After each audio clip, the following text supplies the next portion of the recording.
able to show them what we do here locally.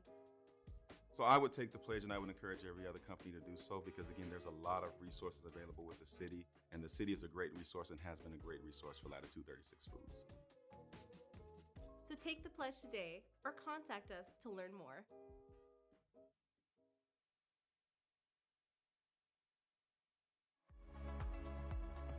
Good morning, everyone. We're here at City Park. We have our first 6th Street cleanup of 2024.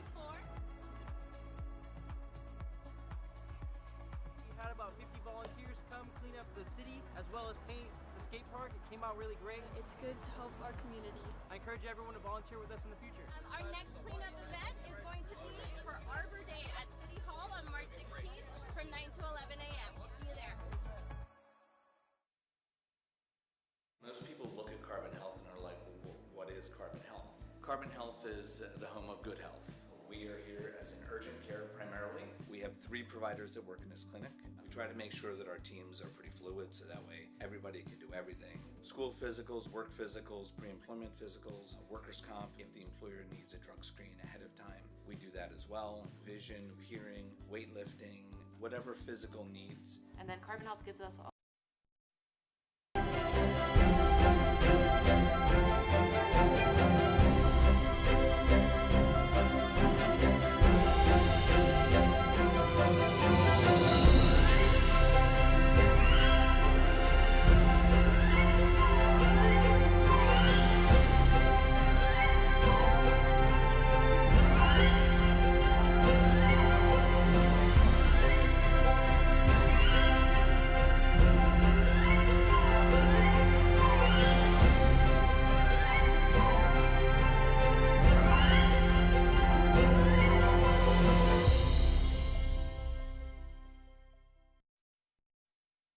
Welcome to tonight's Planning and Housing Commission meeting. Commissioner Vernon will lead us in the Pledge of Allegiance.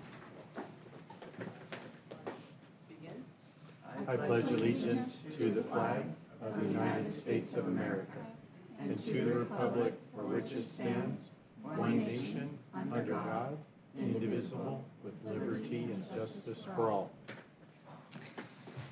I would like to call this meeting to order. Individuals wishing to address the Planning and Housing Commission are required to complete a speaker card and deliver to the secretary prior to the item being heard by the commission.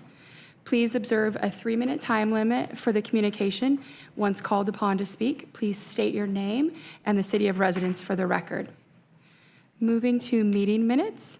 The approval of minutes for the Planning and Housing Commission meeting on May 28th, 2025. Ms. Capilla, are there any speaker cards for the public for the meeting minutes? No, Chair Longwell. Do we have a motion? I move to approve. I second that. There is a motion to approve by Commissioner Alexander and a second by Commissioner Vernon.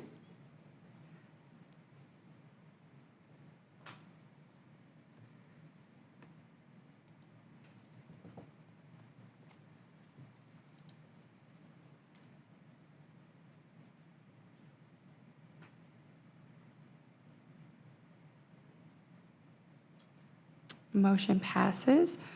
Communication from the public. This portion of the agenda is intended for general public comment on items within the Commission's jurisdiction that are not listed elsewhere on the agenda. Please note that state law prohibits the Planning and Housing Commission from discussing or taking action on these items. Please observe a 3-minute time limit for comments. Ms. Capilla, did we receive any speakers' notes from the public? No, Chair. Thank you. We have no items on the consent agenda this evening, so we will move to public hearings. We have TTM 37895, which is continued. It's the tentative tract map application to subdivide 61.6 acres into 103 single-family residential lots in an R112 zone located on the east and west sides of Laurel Canyon Way, south of Sherbourne Avenue, and north of Shadow Valley Drive. Applicant Ahmad Bolis from Mary Gergis LLC. Sandra Vanayan, I'm probably terrible on that one, planning manager, will present this item.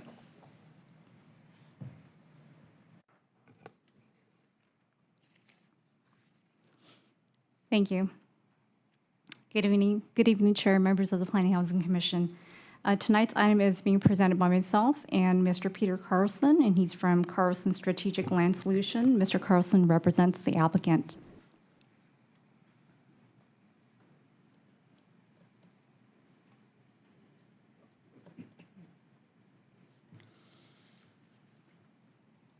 As said, this is an item that was continued from a previous public hearing that occurred about a year ago. This is a request to re-entitle a residential subdivision that was approved about 11 years ago but had expired. The project site is located at the city's eastern limits. It borders Riverside County to the south and the east and the southwest, and it is surrounded by residential and vacant property to the north and northwest. The applicant and developer is Murray Girgis, LLC.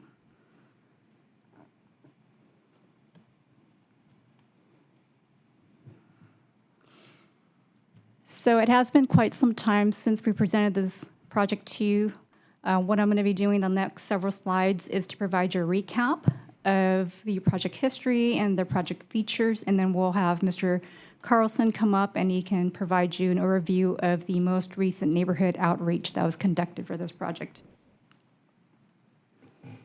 So background, as indicated, this project was previously approved back in August 2014, and it was for a subdivision of 103 lots. The original developer and applicant at that time was Nova Homes. During the approval, Nova Homes blasted and graded the site, and they worked with the adjacent Bel Air HOA to convert their sewage ponds into a stormwater basin to serve the project. Unfortunately, Nova Homes did not record the map within its initial 2 years of approval, and so the map expired. The current applicant acquired the project and resubmitted the project to the city in July 2022 to have the project re-entitled. In May 2022, the applicant conducted a community informational meeting, which was held here at the Historic Community Room for the neighboring residents. And then subsequently, the project was discussed at the December 11th, 2023 Planning and Housing Commission meeting. There were several concerns that were heard at that night, and so the project was continued to February 12th, 2024. And at that meeting, the project was basically continued indefinitely to allow the applicant to continue to work on addressing several unresolved issues.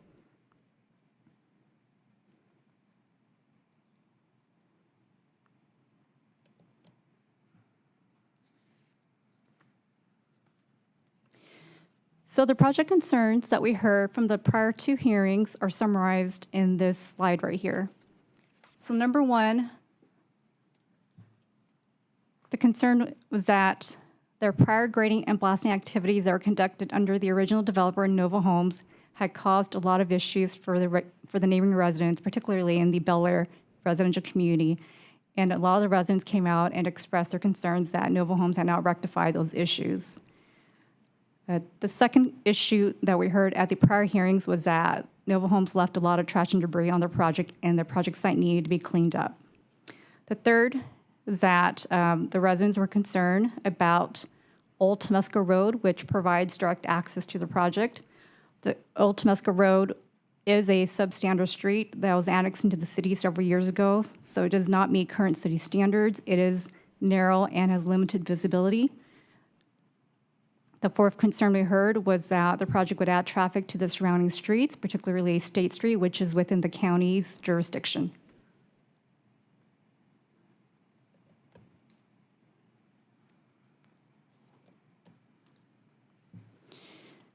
So the project today that we're presenting before you is a re-entitlement of 61.6 acres and 203 lots, and this will be for the future development of 103 homes, which will be built by a separate builder. The project site is zoned R112, and that is a single-family residential zoning, which requires a minimum lot size of 12,000 square feet. The general plan designation of the site is estate residential and low-density residential. The project's density is 1.67 dwelling units per acre, which complies with the general plan's designations. And the lot sizes that are being proposed tonight range from approximately 12,000 square feet to 33,383 square feet. So the overall configuration, the layout, and the lot sizes are very similar to what was previously approved back in 2014.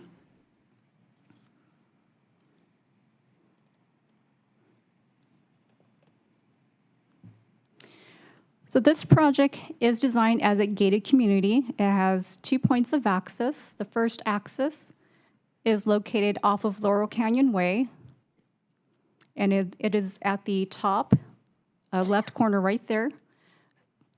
The second point of access is located on Shadow Valley Drive, which is within the county's jurisdiction. So in that yellow area you see right there, that is a separate proposal which the applicant is proposing to construct within the county of Riverside. So that is a separate project which he has processed with the county, and that project is currently on hold. The second axis on Shadow Valley Drive will be gated, and these 2 entrances will be restricted to just the future residents that reside within the project, within the city of Corona, as well as the future project within the county of Riverside. Prior to project opening, the applicant is required to construct Shadow Valley Drive to conform to county standards. And this secondary access is also a requirement per the fire department.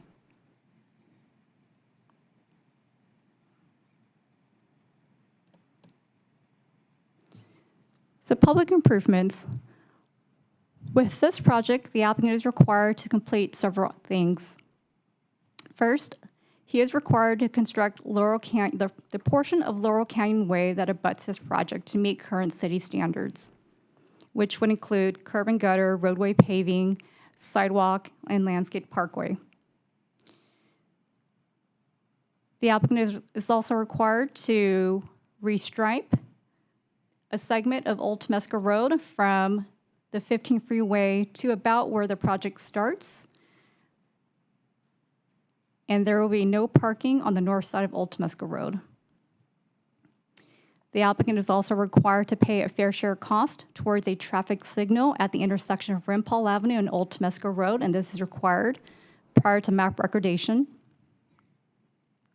And as said previously, the applicant is required to construct Shadow Valley Drive per county standards prior to project opening. And finally, the applicant is required to construct a traffic signal at the intersection of Ontario and State Street, and this is required prior to map recordation.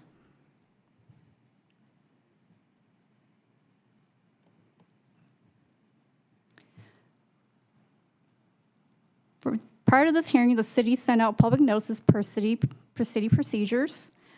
Staff did receive several correspondences over the weekend. These correspondences came after staff had already finalized the staff report, and copies of those correspondences were provided to you this evening. So I'm just going to go over these correspondences and the concerns that were expressed in these letters that we received.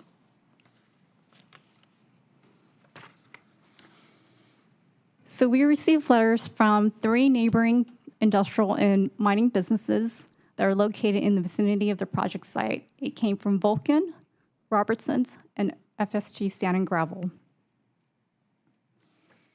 They all have operations nearby, and in their letters they express concerns about their operations. They have their operations. They're concerned about noise, particularly blasting and other types of activities associated with operations that could be impactful to these future residents. And so they have requested that their project be conditioned to construct an 8-foot-high sound wall along the project's north perimeter and east perimeter. Additionally, they requested that the applicant provide a disclosure notice to the future home buyers within the project, letting them know that the home buyers are located in vicinity of these operations and they could be subject to noise from their operations.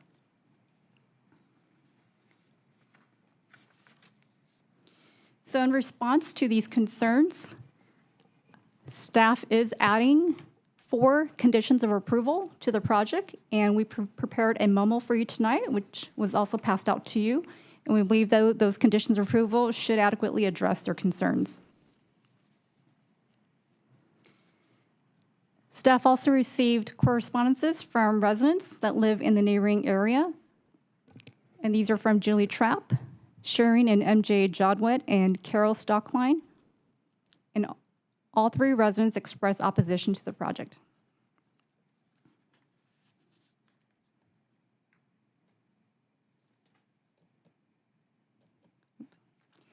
And with that, I'd like to bring up Mr. Peter Carlson to talk about the outreach that he conducted for this project.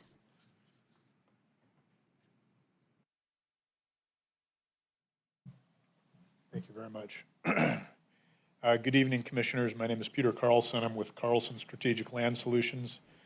Apologize for the face. I just had sinus surgery at the end of last week, so still very much in recovery mode. But appreciate the opportunity to be here before you this evening and want to walk through a little bit of our work.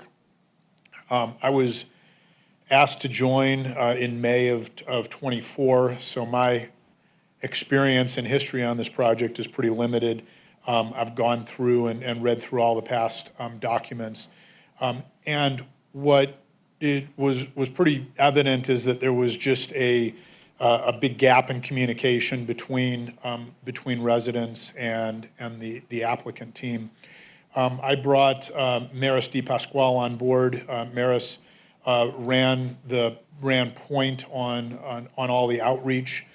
We had 61 different contacts with people in terms of meetings, emails, texts, phone calls, and we took all of the lists that we had from the prior workshop and prior public hearings and did our best to reach out to everybody that was on those lists, and we passed contact information around everybody and said, you know, if your neighbor wants to talk, friend, please contact us. So we made, as you know, our kind of extensive effort to reach out to as many people as we possibly could. We spent quite a bit of time with Mr. Salazar, who is located right adjacent to the property and kind of at the epicenter there. Mr. Salazar was very gracious with his time, toured us around the property a couple times, and we really focused a lot of our discussions with him on current site conditions and how the property was left and what needed to be done, you know, quickly to bring the site up to, you know, start making some amends here in terms of how the site was left. 2 letters, I wrote 2 letters to Mr. Salazar. The first letter outlined kind of what we heard from our meetings with him in terms of kind of outstanding issues. Chris responded and said, no, add a couple more. And so then the second letter incorporated his edits into the letter. And so I think the next slide has, which is the button? Okay, perfect, thanks. So this gives kind of a quick summary of some of the outstanding issues that we identified in terms of our discussion with Mr. Salazar. He brought up a great point that the ponds, the HOA ponds, which were previously, you know, used for sewage treatment, and there was an agreement where the Bel Air community was connected to sewer, so that was no longer, those ponds were no longer being used for treatment, but they were going to be used for water quality. They were a liability, and they were a liability to the HOA. And I think that was a very, very fair point, and fencing was needed to try to secure these ponds. It says complete, but let's put a big asterisk next to it because there has been a lot of fencing that's been installed, but there are a couple gaps, and there's still a couple gaps on either end that are awaiting additional material, and there are some gates that are on order. I continue to ask the applicant team in terms of when that will be installed, and I am told very soon. I don't want to misrepresent that it's done and complete and there's no more work, but the lion's share of the length of the north and the south edges of fencing along those ponds has been installed. There's a drainage channel that runs behind the Salazar residence. During construction, his fence was removed and had not been replaced. That has since been replaced. So that is complete and has been done, and I'll let him speak to that if there's any issues. There's a couple other, there's a fence that's also along Laurel Canyon that was, that's along the HOA property. That has been also replaced. It was in disrepair. It was kind of falling down. There are still some gates along Laurel Canyon that need to be replaced. They're part of the gate order that is still forthcoming. The other couple items in terms of removal of boulders and then reestablishing access on the east side of the ponds. As we drove around in Mr. Salazar's Razor, he could get over some stockpiled dirt and boulders rather easily, but his point was a pickup truck, a maintenance truck, to get in there and maintain the ponds could not. And so that's also a very reasonable request in terms of reestablishing that access. Between that and removing the boulders are going to require equipment to be brought in to do so. In the letters, we put some timeframes associated with the removal of that stockpiled material as well as the boulders, pending approval of the project. We want to make sure that the project is moving forward and that there is a path towards beginning construction again, so that when equipment is mobilized, it can be mobilized for multiple purposes. And that goes along the lines of cleaning up the boulders and the debris along Laurel Canyon. I completely get it. It's been left in kind of a state of disrepair, and the neighbors drive by every day. And I totally understand the desire to get that cleaned up. The goal here is that this map can be approved. We are happy to have these added as conditions of approval, and so that there's teeth in this agreement, but the timeframes that were written in the letter, do hold as a commitment from the applicant team. Excuse me.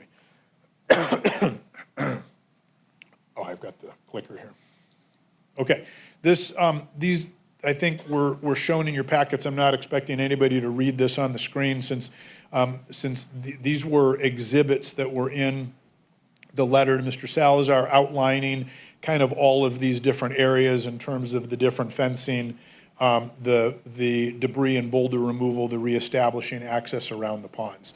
Wanted to make sure that we were all very clear on the same page in terms of the improvements that we were discussing, and make sure we were communicating properly and meeting expectations. Here's just some pictures of some of the fencing that's been installed. This is along Laurel Canyon Way. This is along the Homeowners Association property adjacent to the Salazar residence.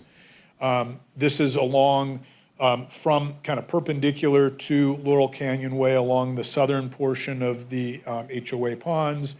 This is, you can see actually that, so on the right-hand side of the screen are some power poles. There's a fence line that runs, kind of right near and parallel to those power lines. This fence stops. It needs to get continued on, so it closes that gap to that existing fence that runs parallel to the power poles. So as I was saying, complete, there's been a large segment that's been done, but there's an additional extension that needs to be made. Here's the north fence looking back towards the Bel Air community, and as you can see on the left, there's a gap in the fence, and again, there's just to the left of the screen are those power lines and an existing fence along those power lines. So that's the gap that needs to be completed. And you would have to zoom in on this, but the access gates are kind of on the right-hand side of that photo, in the middle of the photo. One of the gates is installed. There's one that's still remaining to be installed. The goal is to get those installed so the access can be controlled along that maintenance access road. And that is in the works. And I wish I could be standing here reporting that it was completed. Here's fencing that was installed along the Salazar residence. When we met with, with residents, we also heard about the condition of Old Temescal Road. I believe that in some of the correspondence that was recently submitted, Julie Trapp provided a couple videos of this exact area, and this condition is looking north, the other looking south. There's some encroachments that occur, existing encroachments from existing residents that occur into the road right-of-way. I put some rough dimensions. These are non-engineered dimensions. These are off Google Earth, just to give an idea of, by the project entrance, that existing pavement is 37 feet. That's going to get widened to city standards, but you can see where it narrows down to the 27-foot range, plus or minus at its closest point. And I understand the concerns on site distance. There's a condition of approval. There's a graphic that shows the striping, the box dots, the no parking signage. We're perfectly comfortable with those conditions, and we think that in working with city staff, that would address that concern of site distance on that road. There was also discussion on traffic in general. There were several traffic studies that were completed. There was a change in the traffic study to assume 80%. So the initial traffic study had assumed about 60% of the trips were going to distribute toward State Street. The traffic study was revised to assume 80%, and almost as a stress test, so to speak, in terms of, okay, if 80% of the trips went that direction, would that cause further impacts? The analysis showed that a traffic signal is necessary at State and Ontario. I know the city has plans to do it, but the requirement is on this project to get that installed before map recordation. And if the city gets to it first, which I don't know if that's going to be the case, then there's reimbursement for installation of the signal. So the traffic signal is paramount to making sure that any trips that are headed to State Street are accommodated at that intersection. Lastly, this is just kind of the taking many steps back, going up to 30,000 feet, and this, when I started, one of my questions to the applicant was, what's your intention? Is your intention to make changes to the prior map that was approved and that you have almost completed grading, or is your intention to do something different? The city has a very large, regional housing needs assessment allocation, and this property is shown in the housing element as item number 2. The maximum number of dwelling units is 223, and so what I was trying to understand from the applicant is that the intention of coming in with a different project under state law with a whole lot more dwelling units? And the answer was no. The answer was the tentative map stays as the tentative map is. And so there were 2 modifications to the tentative map. One was to change the park out along Laurel Canyon Way to more of a passive open space area. And then the second change had to do with where the gate is located, whether it's out on State or if it's back at the city line. And so otherwise, the applicant would, desires to proceed forward with the tentative map that was previously approved, and as I said, fully rough graded. The desire is for Planning Commission approval of that tentative map, and then there's a whole lot of work that has to be done, and that site has to be cleaned up, precise grading needs to occur, all those development pads need to be recertified from a geotechnical standpoint. So there's a whole lot of kind of R&R, right? Some restoration work that has to be done on that property to bring it up to current standards. So that's the extent of my portion of the presentation. I'm going to give it back to staff. Thank you.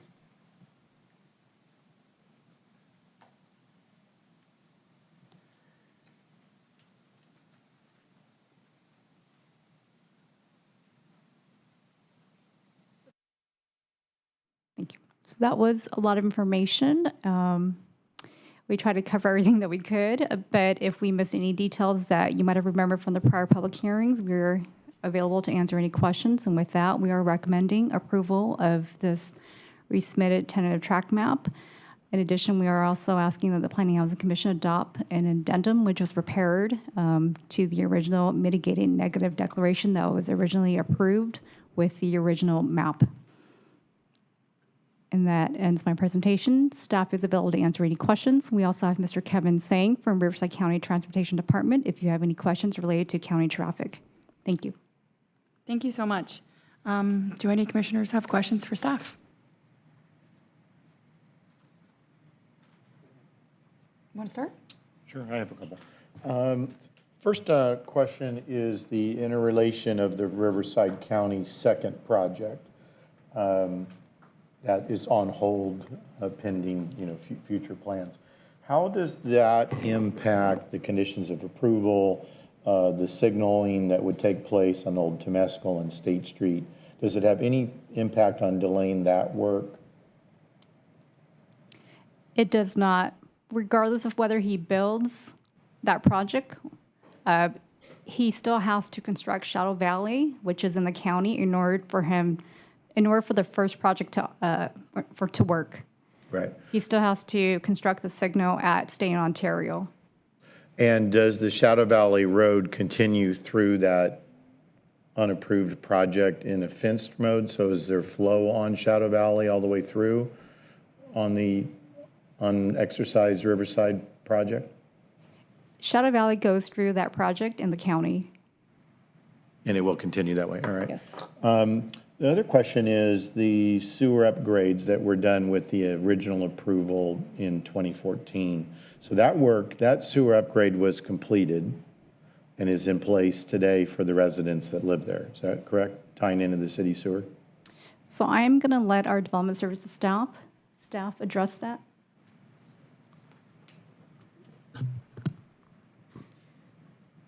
The sewer improvements have been installed for Bel Air, but for the actual development of Montalivo, those have not been installed yet.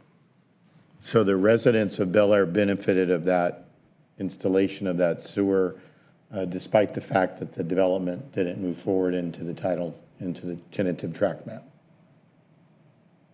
Is that correct? Correct. Yeah, okay.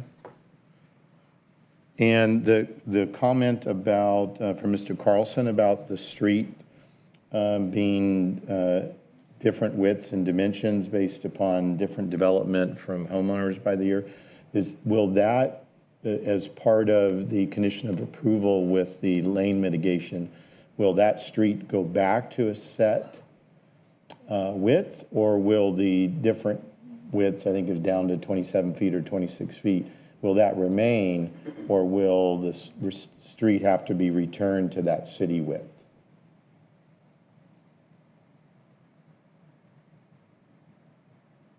The project is conditioned to widen the street along Laurel Canyon, but Old Temescal will remain as is. It is an existing street that was annexed from the county, and that is not conditioned to be improved at this time.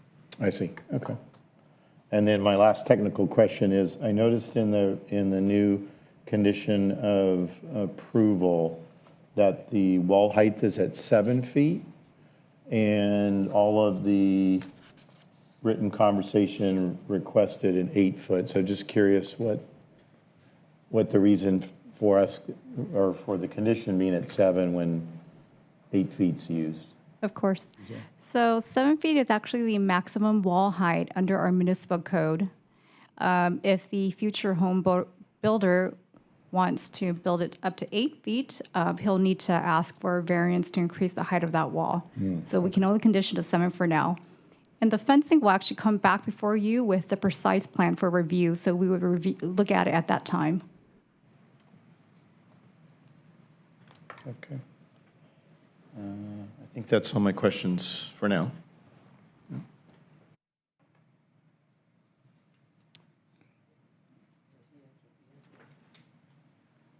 Thank you for the presentation. I wanted to know if you could go over the safety measures on Old Temescal at the Blind Crest. Is there a way to go over what measures are going to be put into place? Yes, in the existing section of Old Temescal, they will be adding centerline striping along with restricting on-street parking. If you drive it today, you may encounter a vehicle parked on the street. We'll be restricting that. Restricting it on the city side, not on the county side? That whole street is on the city today. Oh, both sides? Okay. Is there a way to put more oomph into that as far as safety regarding striping as you're going up, signage saying blind crest, pedestrians, slow traffic, narrow, I mean, all those things of which it is. I was wondering if there could be maximum signage and whether it's LED. I actually think it'd be a great idea, since driving at night myself, to put those reflectors on the roadway, which you do a lot of times when the streets are curvy or when there's other conditions.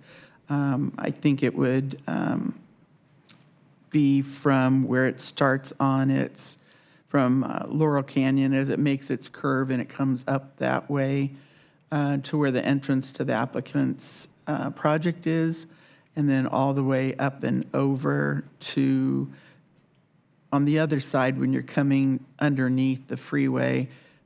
The only lighting is above on the concrete overhead, and from that point on to put the reflectors. I think it's just an extra, here's the end of this. This is where the private property picks up. This is the right-of-way or not. And then I think it needs to be more than just the center striping, including those reflectors. We can definitely add that and also look at the appropriate signage. That would be great. I do have a question.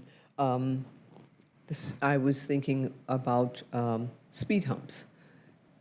Would that be something that the developer, we can't do that, she's shaking. Speed humps are not something the city currently installs to mitigate any speeding.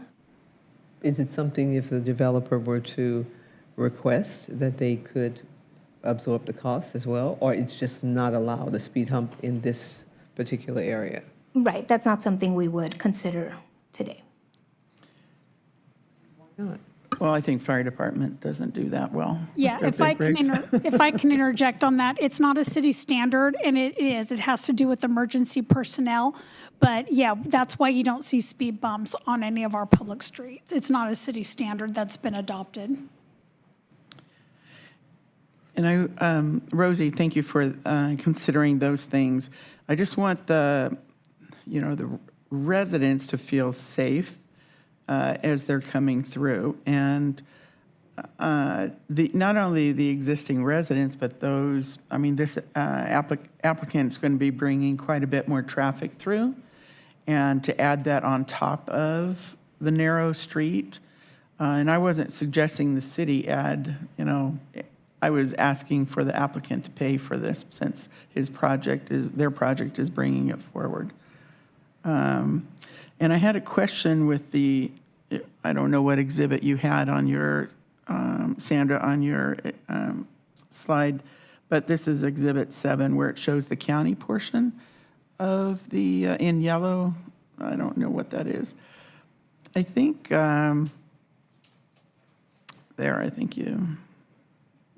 past it. No, go forward, please. One more, two more, one more. There you go. Thank you. Okay, so I know it talks about a gated community, but what struck me through, and I reviewed our past videos, is that the 56 homeowners from Bel Air, Arturo, and Laurel Canyon, you know, they were annexed into the city, but we have and they only have one way out. So as I spoke to the residents, that was one of their concerns, is they're trapped. So I'm looking at the gates, and I'm wondering if the initial gate right there at Laurel Canyon and Montolivo Drive could be moved onto the Santa Mora Way, and then that way that would be available to the homeowners, the new homeowners, or put another gate down by the Shadow Valley Drive where it ends the city property and goes into the county, put another gate there. And what are the possibility of giving all those residents access to Shadow Valley Drive as an exit? And that way, in a way, we're able to give them a secondary exit that would, it's after the fact. I understand that it's formerly county. I know we have restrictions, but this would give them a chance to exit towards state versus all being stuck on Old Temescal. What are your thoughts on that? So I have two thoughts on that, because these streets are designed to be private streets to serve just the residents within the project. They're not public streets to serve outside residents. The other thing is we would have to reanalyze it, because the traffic studies were done just based on a cumulative analysis of the project within the city and the county Phase 2 project. But you see the positive for the residents, right? They've been so impacted by the negative of this original development, and they've been, I just think it's a matter of goodwill. I think it's a safety matter in case of emergency. I think it allows them, they wouldn't have access to the whole track, even if the county were to open up their part. It would just give them that one little exit out there towards State Street. That would be my question. And I'd be willing to condition it because of a lot of reasons, but for now, that would be one of the major concerns that the residents talked about, is they're stuck with one way out.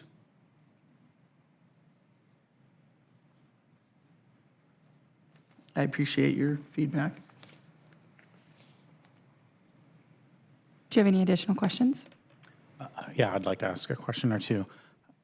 This is for Public Works. Are there any plans that are, I guess, in process for the Bel Air neighborhood to get any improvements from the city? Because from what I understand, there have been really no improvements, more, at least, for the last, dozen or more years, maybe even back to annexation. The city has a paving project that we're going to award in July that includes the streets in the Bel Air community. And what would the extent of that work be? It would be to improve the existing pavements that's in relatively not so good condition right now. So just sort of like a repair, a recoating, resurfacing of the pavement. Correct. No street lights or sidewalks or anything like that. No. Okay. Thank you. I had another question regarding the Shadow Valley Drive. There are no lights out that way towards county. And if that road was to be constructed and exit at state, I know you said it would be brought up to county standards, but what are the thoughts about putting those reflectors, center line and reflectors on that road all the way to state?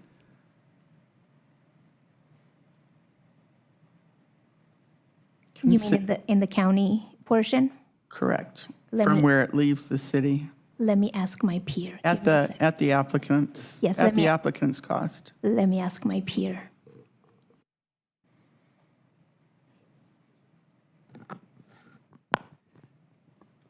I'm Kevin Singh, a division manager with the County Riverside Transportation Department.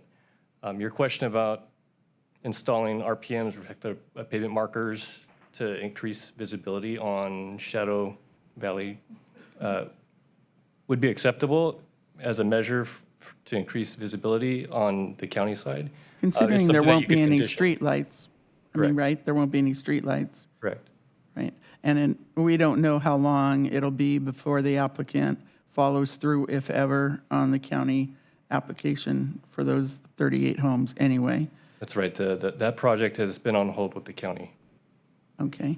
And would you say that that street that's being constructed through your county area and county standards would be able to withstand if it were to be opened up to the 6 homeowners, Bel Air, Arturo, and Laurel Canyon?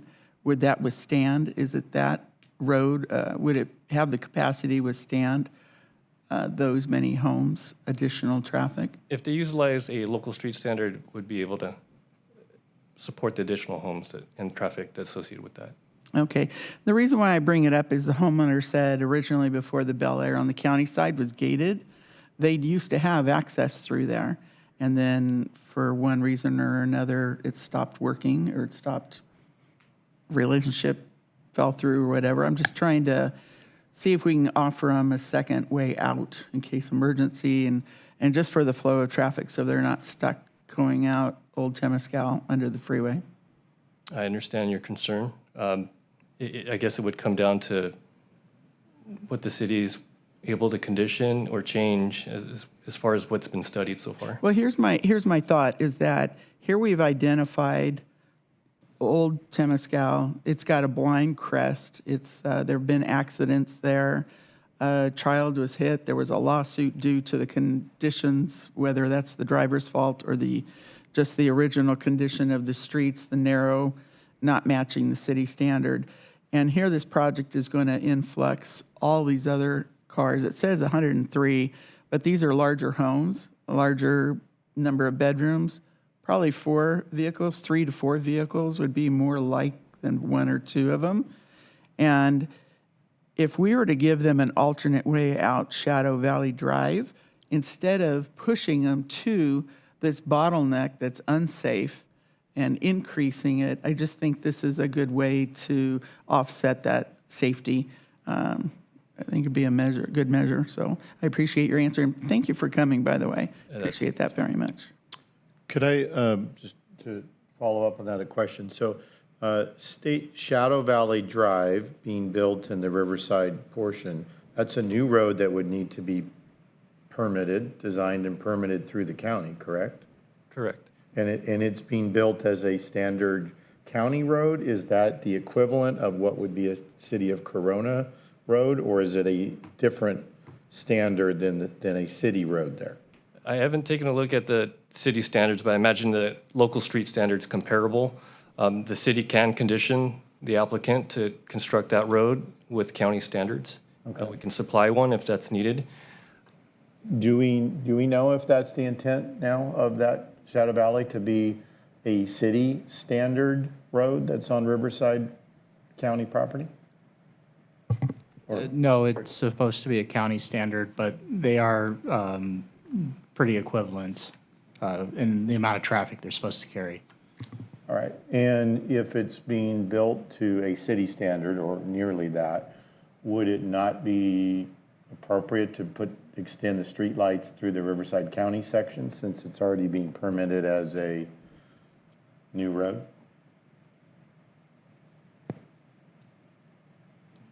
Yeah, thank you. I was wondering. I mean, about so if that, I too. understand it, up the portion of Shadow Valley Drive that comes through the City of Corona section where the new residents potentially could have streetlights. The second they hit the Riverside County line, it's a dark street. This new street being built is a dark street. All the way up to the signal. all the way to up to State, is that correct?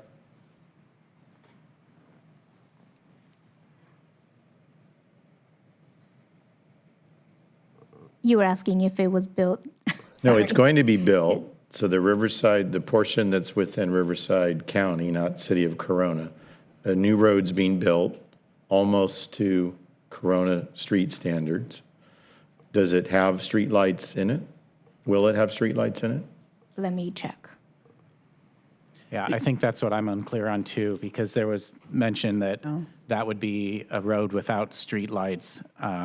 So is that the county standard that a road like that does not need streetlights?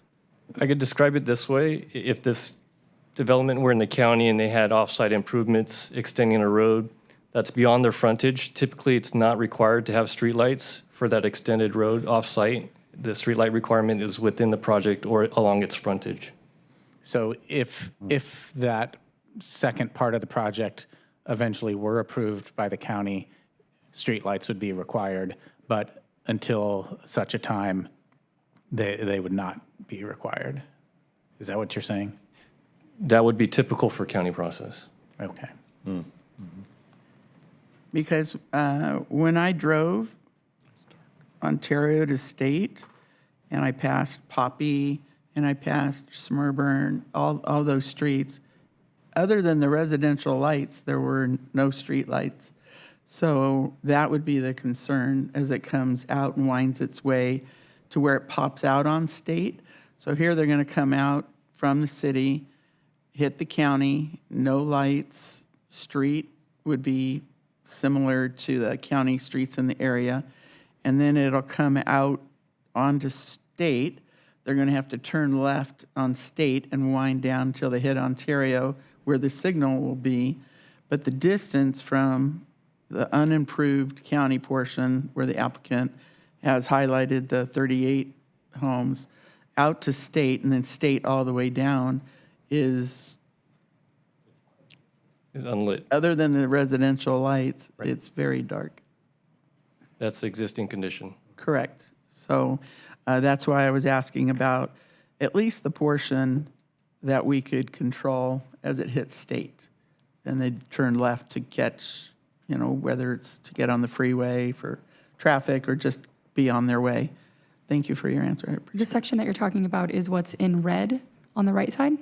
It's in red, but if you turn left onto State and then you take that south, it eventually hits Ontario. Right, but what you're Avenue. suggesting is that the red is what gets The red, the lights, because you're not going to condition or it on it State. doesn't have to be lights necessarily, but it should have those reflectors, it should have lines, it should have middle and end, so it's safer. That was my suggestion. Can I ask a follow-up here as well? So going back to Old Temescal Road, Commissioner Alexander, the Vice Chair, asked about, some extra safety measures possibly being there at the top of the hill. And then I guess, has there ever been any consideration of streetlights on Old Temescal Road or into the Bel Air neighborhood? Because that's kind of one of the things I'm remembering is this area has been annexed for, I think, over 2 decades now and has not gotten any improvements. And I know that Director said that there will be some pavement improvements coming, but is there any chance of streetlights just at the initial beginning of that neighborhood at Old Temescal where we've kind of identified some major safety problems? The city actually has a street light program that's usually initiated by the neighborhoods. And we actually have a survey that's sent out so that we can appropriately make sure that it's approved by the neighborhood, and also we can budget it in future years. So there's actually a program for that if the HOA or the Bel Air neighborhood reaches out to the city. Well, on top of that, Mr. Woody, maybe, because I had thought about that, maybe it's just a matter of having the applicant add bollard lights, commercial level bollard lights, where it would highlight the area. But then when I was driving home, those reflectors, if they're close enough, that creates like a runway, and that would be quite a bit of safety, because only a few of those residents have nighttime lights on their property to light up the area. So if the lights, for example, the lighting program Savat brought up is years down the road, and this were to be built, maybe in the meantime, those bollards could be in the right-of-way on both sides, and that would be one additional layer of security. Yeah, I don't know what the answer is, but I mean, I think we all recognize that there are some issues there. So can I have staff put the TTM exhibit? We have a situation here where you have Old Temescal Road, and some of it is in the county and some of it is going to be in the city. Well, some is in the city with this development. So I do want to preface this. When we inherit properties from the county, our intent is never to go in and change an established neighborhood, especially when you're trying to seek additional right-of-way, because as you notice, these properties are built right up to the street. You have their front yards, there's pavement, there's concrete. Normally, people that have been annexed from the county still want to maintain the atmosphere that they had in the county. They are not into having sidewalks. They are not into having streetlights. All of that comes at a cost, and it changes the dynamic of the neighborhood. So we are not here to plan what has already been entitled in the county of Riverside. We are here to strictly focus on what is within the city of Corona. So if the community in Laurel Canyon and Bel Air ever wants to approach the city about doing some other type of infrastructure improvement, then they need to come to us as in a group. But it's not the sole responsibility of this builder to do that. Now, where you have Old Temescal Canyon in the city, we will definitely do that per our city standards. So if there are street lights on one side, then we will do that, and we will do everything within the development. But I want to caution this commission that going beyond and trying to fix something that was entitled in the county and county standards is not what we're doing tonight. We're simply focusing on this. And I do agree with the reflectors and the striping. Those were options that staff felt were less invasive to kind of help out. And the speed limit on these streets are not going to change as well. And we can implement additional signage telling people that this is going to be the road limit or the speed limit within this community. So I just want to bring that to your attention. We have a lot of properties we've inherited from the county, and we don't go in there and change that infrastructure. I think utilities are great, like going to sewer, absolutely. That doesn't change the dynamic of the neighborhood. But when you want to start going in there and widening streets, it's a whole different ballgame. Okay. Thank you so much. So I guess I wanted to go back to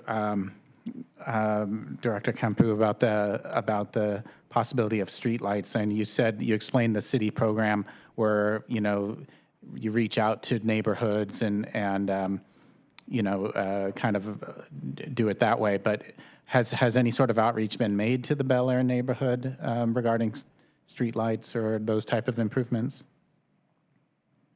No, but they would have to approach us. And again, going back to what was just explained, it does require right-of-way. And the hardest part about installing streetlights is that most of the time people don't want it right in front of their house. And as you can see here, that's the reason why we want to make sure that the neighborhoods or the people that are affected by those streetlights come together as a group to agree upon that.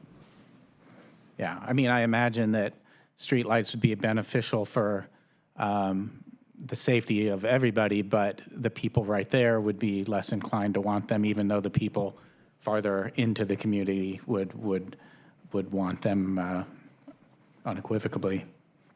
Okay, thank you. Perfect. Ms. Capilla, have any additional speakers cards come in? No, Chair. Okay, so I'm going to open the public hearing now. If you wish to speak, please come to the podium. I am going to start with John Trapp and Julie Trapp, where John has yielded his time to Julie.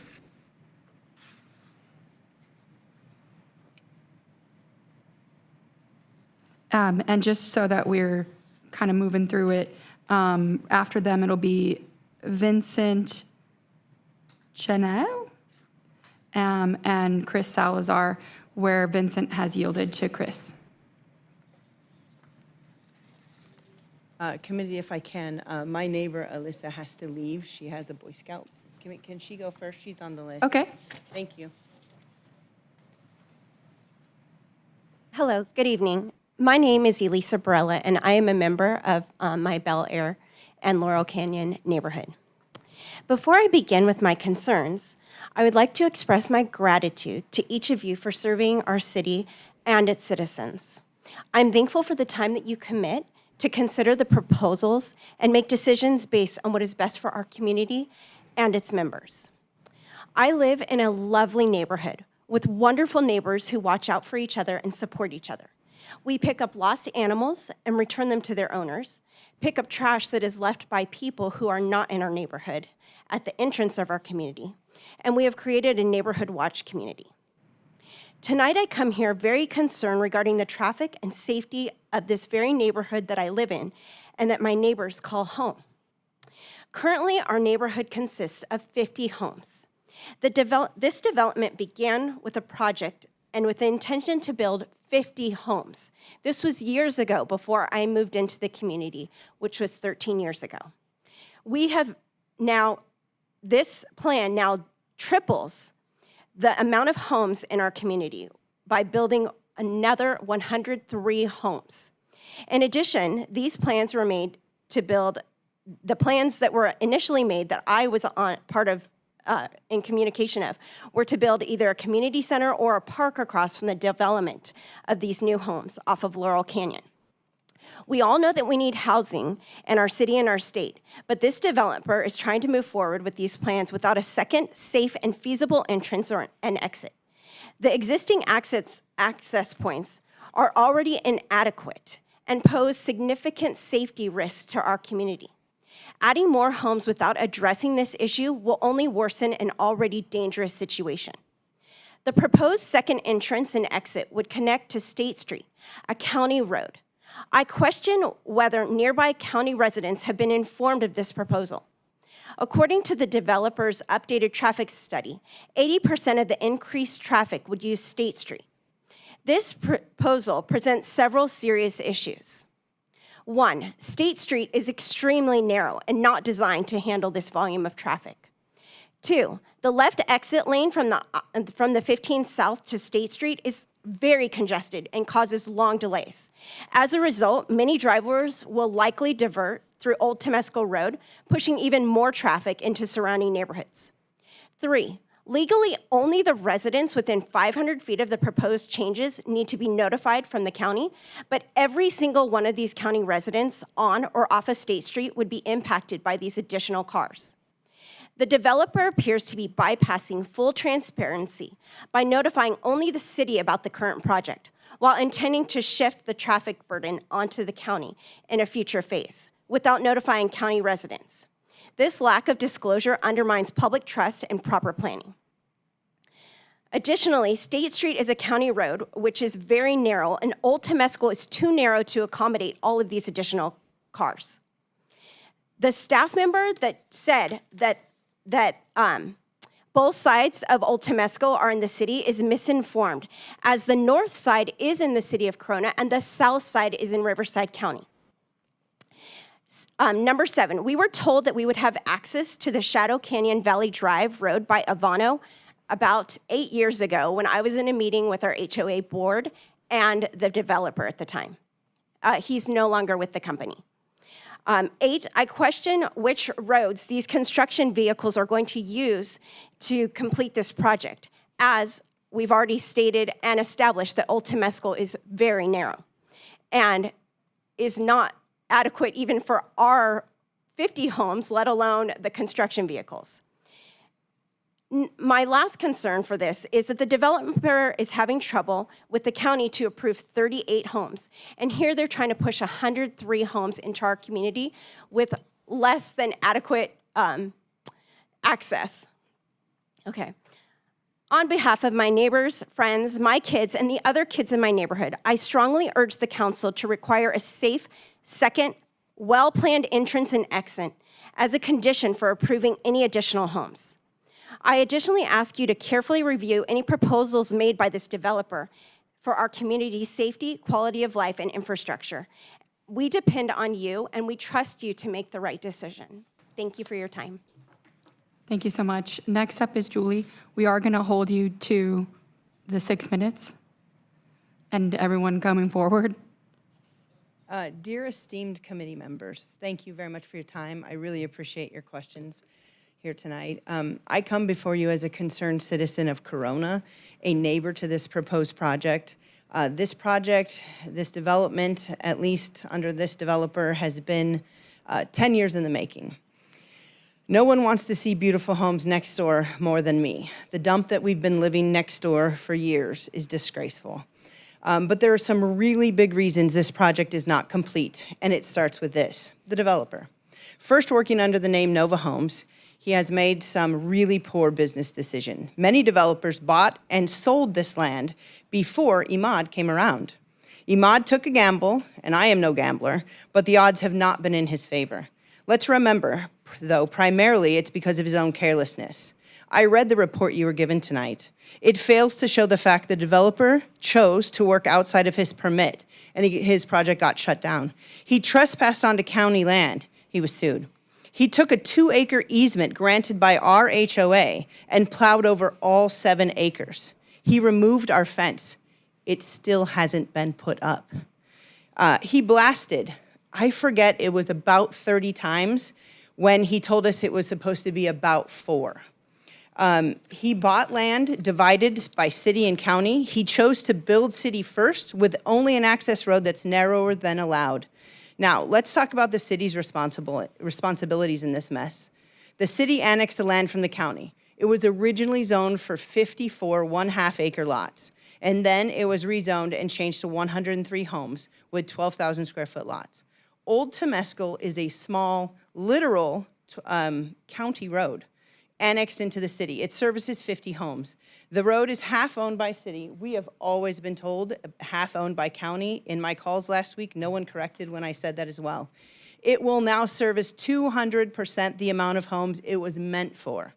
According to the city and the engineers at the city I spoke with this last week, they really wish they could widen it.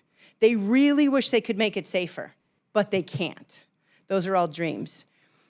Once while walking the street with a current council member, I commented on how unsafe the street was, and she agreed, it's not safe. And so my question is, at what point do we lower our standards as a city and allow a developer to make good on one really bad decision after another? Commissioners, you have what I call like an Aaron Brockovich kind of moment here. You can expose the truth. You can stand up to bad development. You do what is safe for our community and do what is right for our city. Do not lower the standards on the road width. It does not meet the standard. It is not safe. Do not put drivers and pedestrians, I'm one of them every single day. There will be children from that development going to Centennial. It puts them at risk because of a developer who did not do his homework. Why not make him build on the county side first? Why not have adequate roads and the signals complete? Then allow city development. He bought land with 30-foot access road, or less, it's actually 27. He bought land that bottlenecks to an access road with no sidewalks for residents or students. My question is, at what point does the city lower its standards for a developer can move, so the developer can move in? Who approves the safety over the cost benefit? And this is my husband's portion. So graciously allowed me to read for him.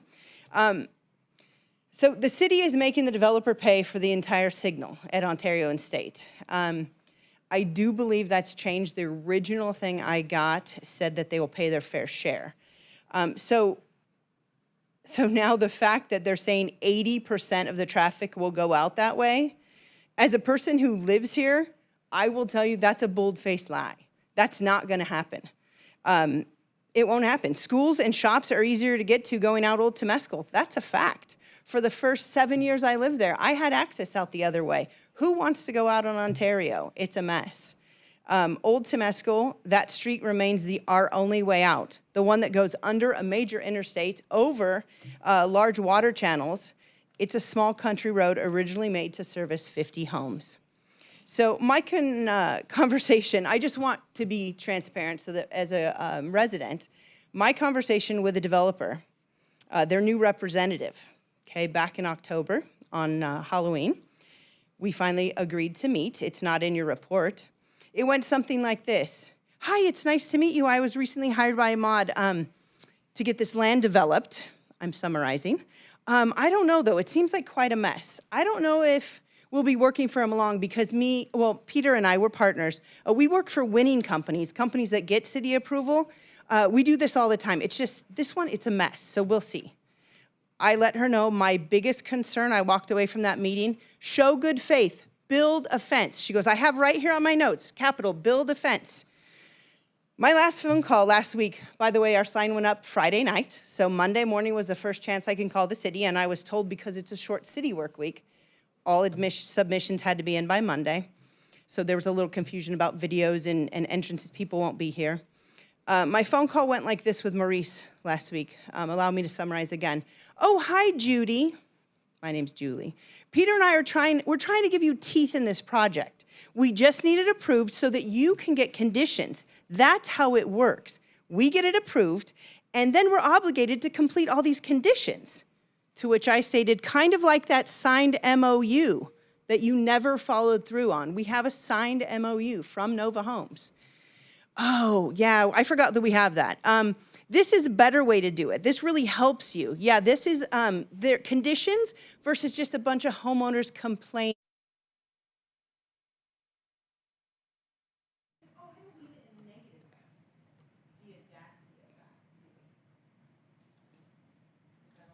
Yeah, you're at your time. Next is Chris Salazar and Vincent, who is yielding to Mr. Salazar. And then if Joe Morgan and Jim Gore could be ready. All right, hi Commission. I'm Chris Salazar, and first off, I'd like to thank the commissioners that actually took the time to come out and look over our streets, our community, our HOA property. My main concerns here, Julie did a great job outlining some of the stuff that is in regards to safety, which are also concerns of mine. But I'm going to address kind of the, let's call it Ahmad. He's changed the company multiple times, filed bankruptcy. This is a land developer that has never held to not one single thing. They even lied to you guys right now and said that the fences were complete.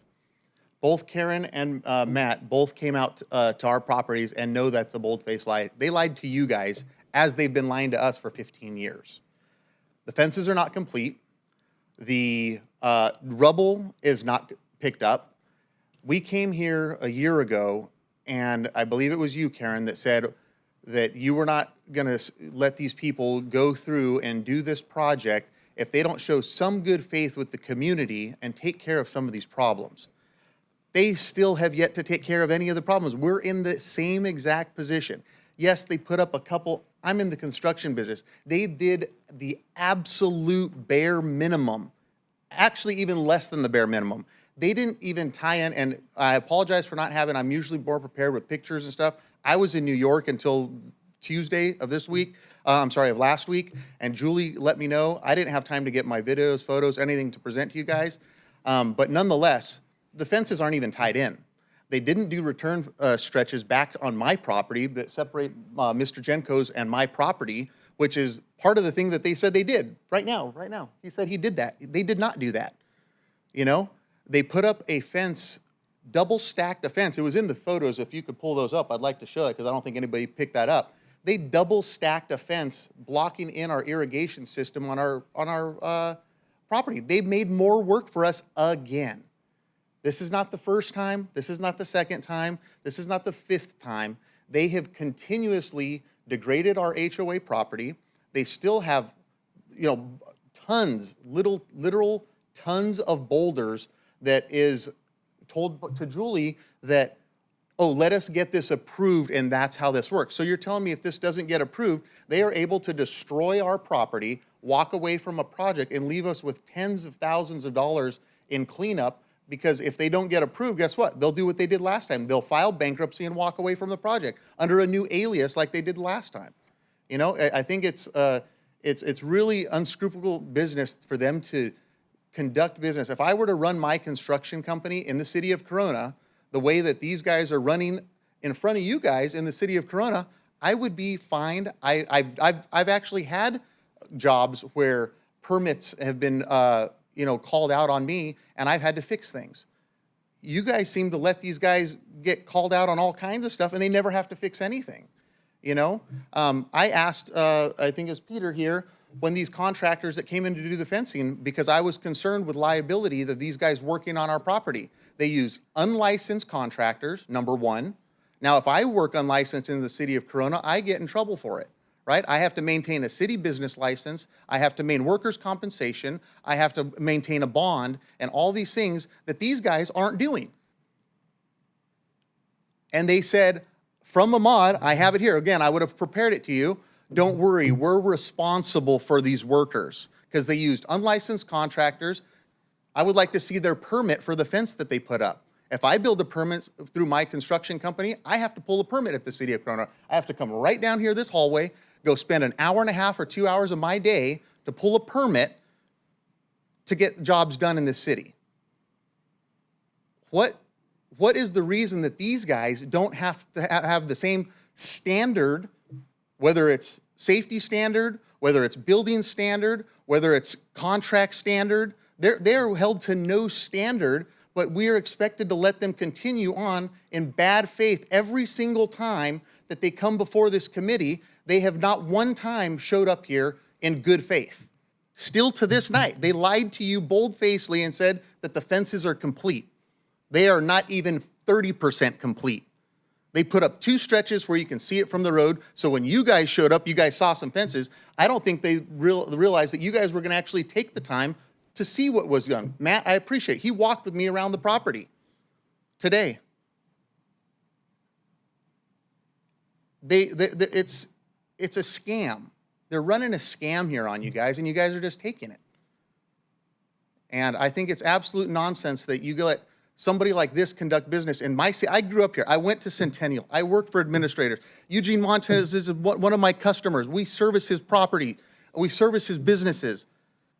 And I hold myself to a standard as a member of this community. I went to El Cerrito when it was an elementary school.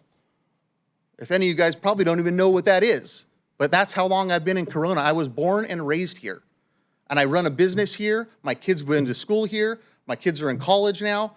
I'm a member of the community, and to see you let some guy from who knows where these guys came from and demolish my neighborhood, I take it personal at this point. And for them to blow smoke up of everybody around here, and you guys think that they're going to do something in good faith, you guys are wrong. I've lived it for 15 years since this project started. They are not going to hold up to anything, and they lied to us again right here today that they've completed a fence that is incomplete. They left spools of fencing still laying on my side.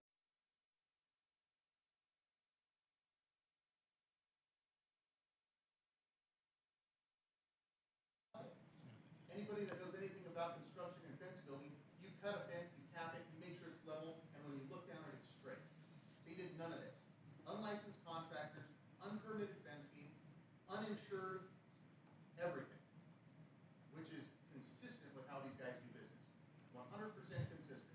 So to think that they're going to change their modus operandi all of a sudden is, you guys would be fooled to believe that.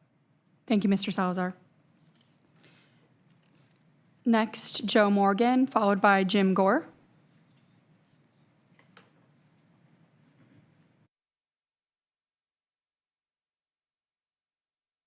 Everybody.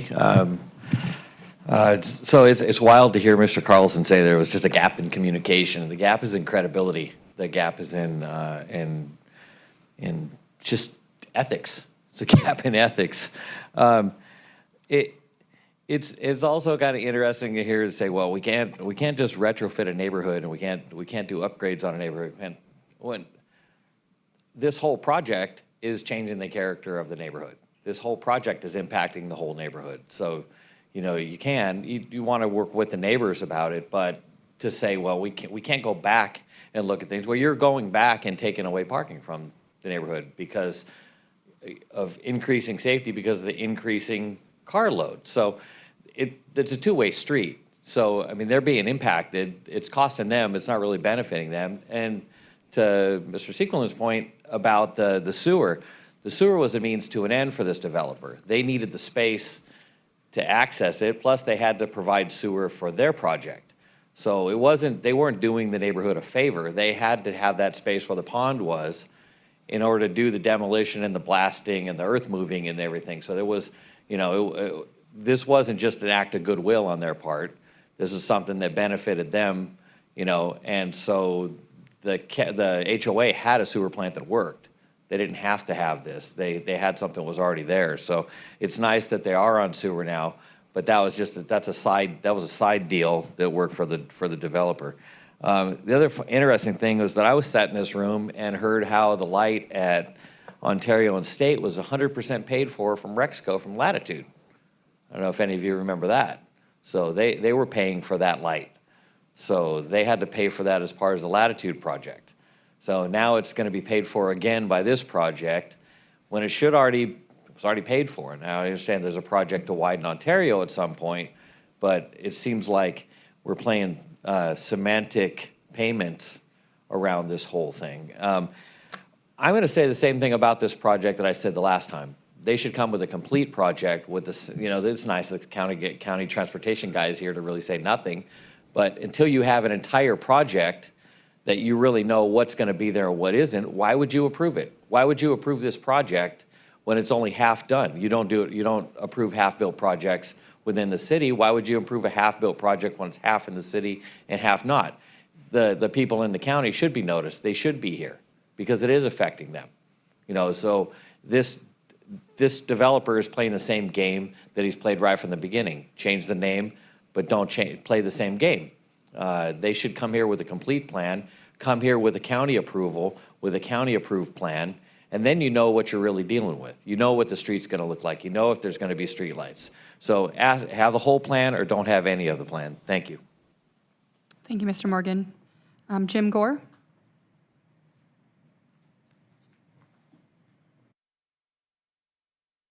Taking the time to hear me.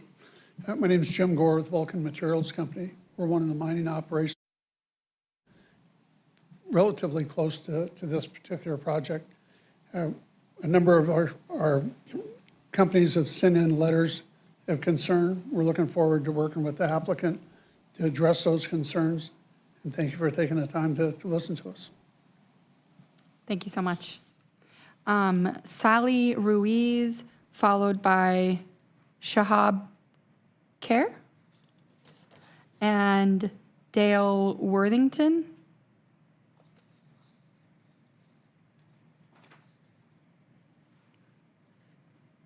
Good evening, Planning Commissioners, and I thank you for listening to me, and I really thank you for taking the time to take the safety of our community into account. I have lived in the Bel Air community from the beginning, which is 35 years. I, like Chris Salazar, was born and raised in Corona, California. My kids also attended Centennial. They came home to that house, they were raised, and now they're adults. My concern is safety. In the past, when we have had construction going on, we have these big trucks, they spill water and dirt, our streets are a mess, our cars get all dinged up, and they potholes. I live at the bottom of Bel Air, so on my way up to get onto Old Temescal, there's a little hill there. And that's one of my main concerns for safety, is people come flying over that hill. And as you're pulling out, there is not enough time to really stop because, in fact, 2 weeks ago, I was almost hit. Also, adding 103 homes and it's been stated, I'm not going to repeat, there's not enough room. Again, safety. If there is a disaster, how are we all going to get out? If these homes are built Planning Commission's done. You are done with us. If there is a disaster, I do not want the Planning Commission or the builders to look back and say we should have done more, because at that point, lives would have been lost. Thank you. Thank you, Mrs. Ruiz. Shahab Kahir? And then if Dale Worthington can be ready? There. My name is Shahab Carey. I live on Bel Air Street. Everything else, all my concerns have been pretty much addressed by everyone else here, so I'm not going to stress over the things. I'm only going to focus on something that I think is the biggest concern of all the residents there is Old Temescal. The same thing everybody's talking about, the passage under the freeway. I mean, that's not even good enough for us right now. And having these 103 homes built over there, these are like over $1 million home. I'm pretty sure each resident was going to have like 3-4 cars. Then they're going to have their, housekeepers and all the other caretakers coming in. So imagine the traffic going through that under the freeway. And the lady just said that the curve that goes up, it's a dangerous curve uphill.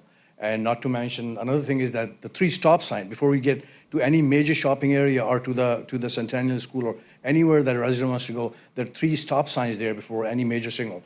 So all the traffic of our current resident, plus all these 103 homes, and there are multiple vehicles, and their service workers are coming over there, it's going to be like a bumper to bumper during the rush hours. People trying to go to work, coming back from work, kids going to school.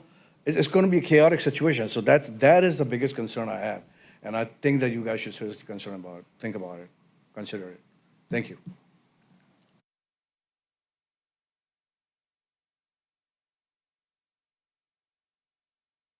I represent the many who live off of State Street.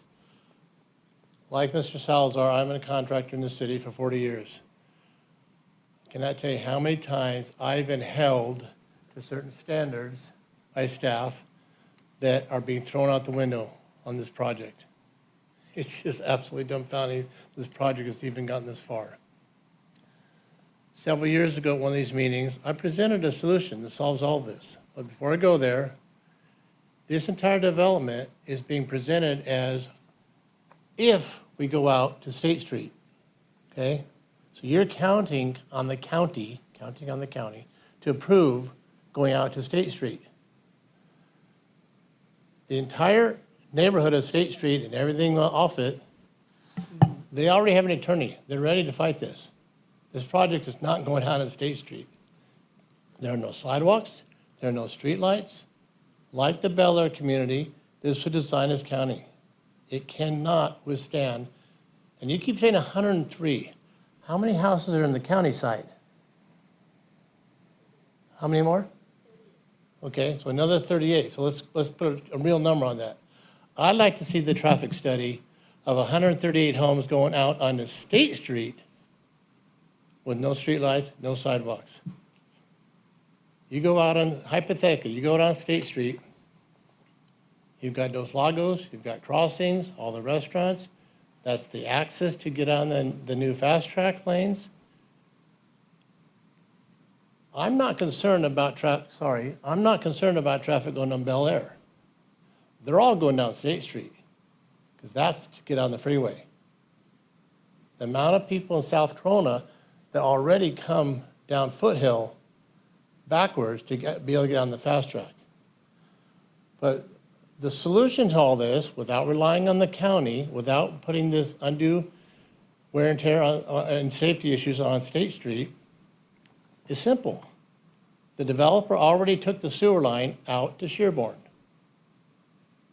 Take a street out to Shearborn. Shearborn's a developed street. It's a commercial grade street. You got Magnolia right there. You got freeway off ramp right there. It's a simple solution. That should be the primary access. Lastly, several years ago, we were told, all the State Street residents were told, there would be a gate at the county line that was emergency vehicles only. And that gate would remain closed and only open in the case of emergencies, okay? When the exhibits is shown tonight, apparently that's all gone out the window. Everyone in the city is counting on that county access. Go out Shearborn. That solves all the problems. Thank you so much. And your name was Dale, correct? Okay. Sanika Joshi and Chris McHenry.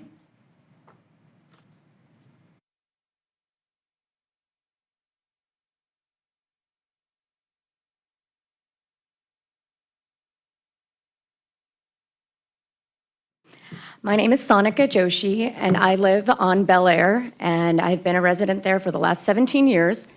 I wasn't initially planning to speak to you tonight, but after listening to the developer's side of the presentation, I felt like it was absolutely necessary to share my position on this with regards to them keeping their words. He made a point to say that they have made extensive contact. Since last year's meeting here, I have not heard a single thing. I haven't received an email. I haven't received any mailed contact about anything. In fact, the reason I knew that this was back was because of Julie Trapp. So I think that it speaks a lot to this organization and what they're doing here. Like the others have said, my concern is safety. I have 3 young kids who do like to go on a walk in the neighborhood. They sell Girl Scout cookies. And then, of course, the traffic just in that area. For me to leave to take them to dance class, to take them to any of their activities, I have to add an extra 30 minutes because of the traffic on Ontario. I have to go up to either Rimpau or to Fullerton to make a left to get down, or go all the way up to Foothill to come around. And I just don't know how these extra 139 or 41 homes, when you include everything all together, are going to make anything better. And these traffic studies, when have they been done? I haven't seen anyone on Old Temescal. I drive that street every day. I haven't had any communication with regards to this, and it is a big concern for us. Thank you again for your time. I appreciate it. Thank you so much. Last, Chris McHenry. And I do have one more, Chair.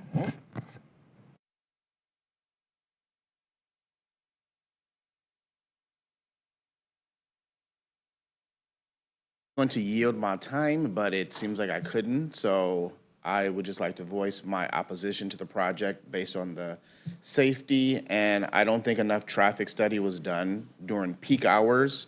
I don't know, like my wife said, my wife was behind me.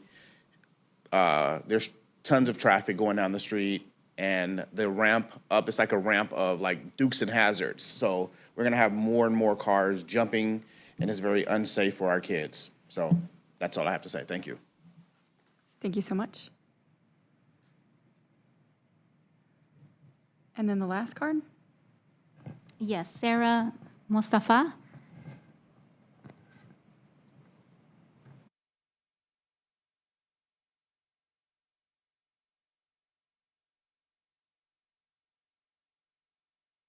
Good evening.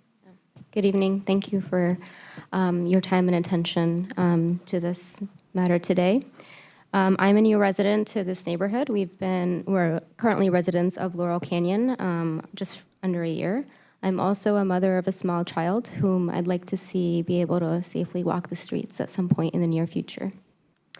We have not been in the neighborhood as long as everyone, but I want to echo the sentiments that everyone has raised today regarding the lack of safety and various issues with this project.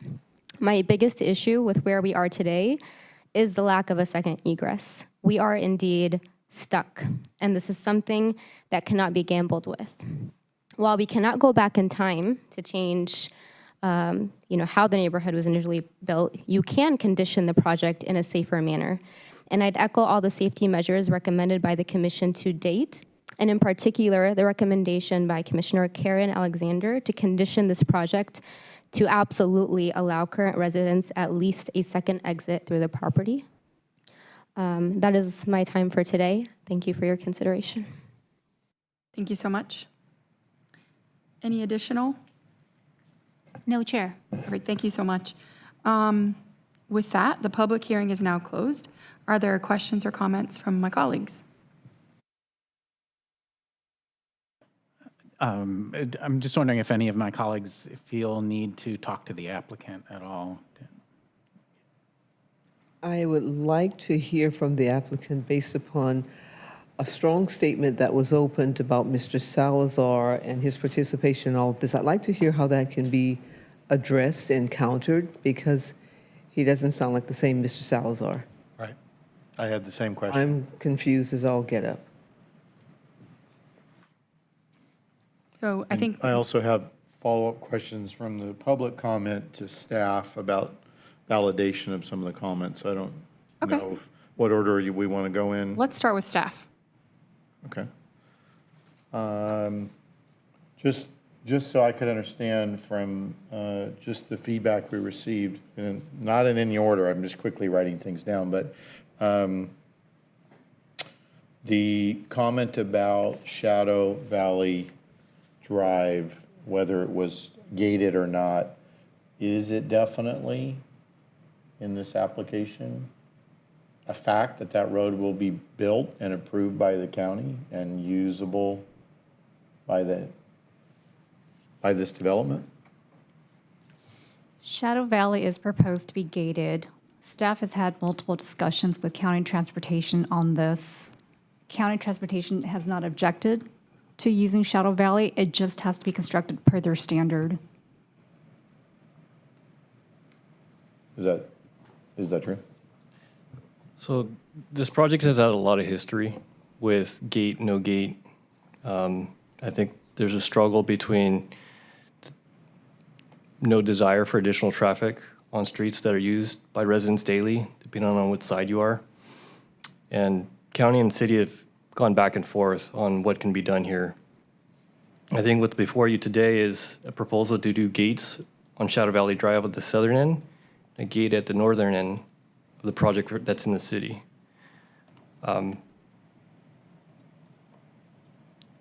Other scenarios would have been to go with no gates, but then you have issues with residents concerned with traffic, speeds on streets such as State Street.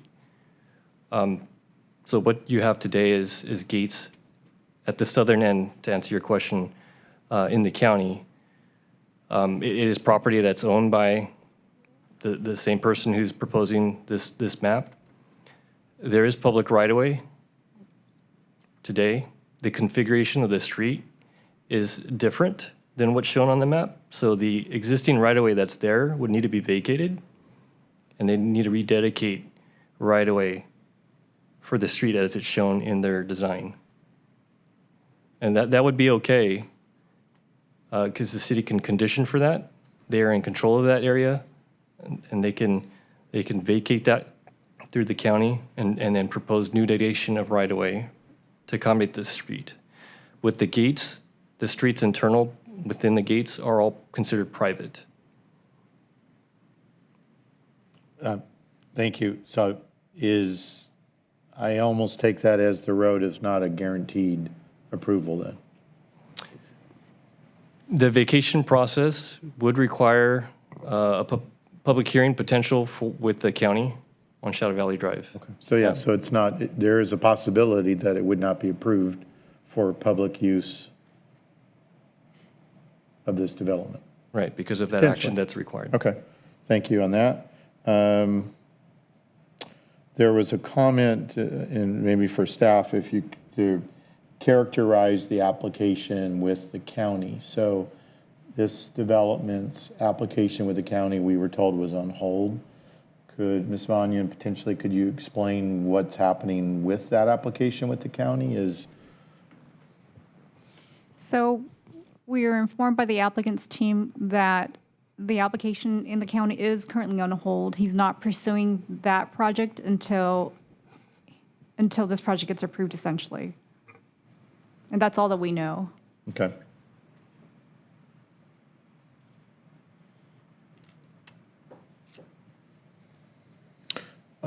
And the comment, I know we always struggle with public noticing and the 500-foot radius and such. How did or would the residents of State Street in Riverside County, how would they have been made aware of this application since they're outside of the 500-foot radius? Or would they have been notified? If they're outside of the 500-foot radius, they would not be notified. Yeah, so unless they heard about this drove through the neighborhood and saw the noticing in the city portion or heard about it, they wouldn't necessarily know that this Shadow Valley Drive road being developed would turn into their neighborhood. Correct. Right, okay. That's my questions for now. Can I ask a follow-up question, I guess, regarding the noticing? Because the way that both Bel Air Street and Laurel Canyon are, you know, they're very long, and they're cul-de-sacs. Do you know, it seems just from, you know, the layout of it and the dimensions, my guess is probably residents, you know, toward the end of those cul-de-sacs probably were not in the 500-foot radius to be noticed. But do you have any information on how many homes on those streets received a notice? We'd have to check our radius map to see which properties actually fell within the 500-foot radius, and we can get that information back to you once we've looked at it.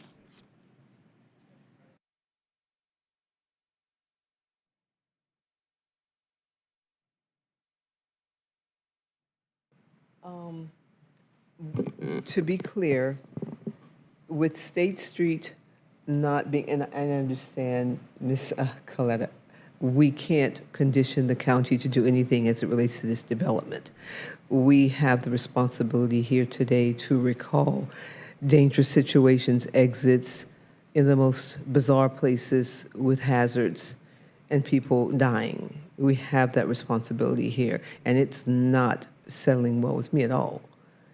I do agree that the state has not, the county of Riverside has not satisfactorily answered any questions.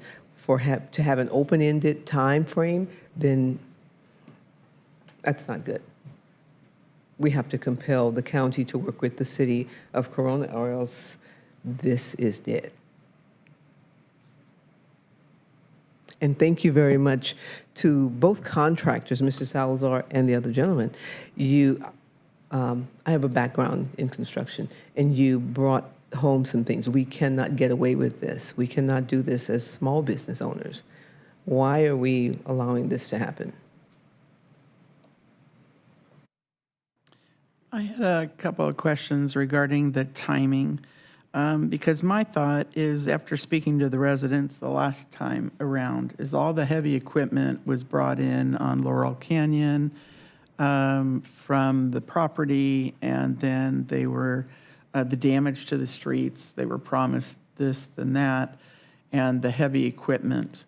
Would the construction of this project, could it be conditioned, or during the process, does Shadow Valley Road, the timing of that, if that was constructed first, and then they would work off of that as their staging area, is it possible not to use any of the streets of the Bel Air community?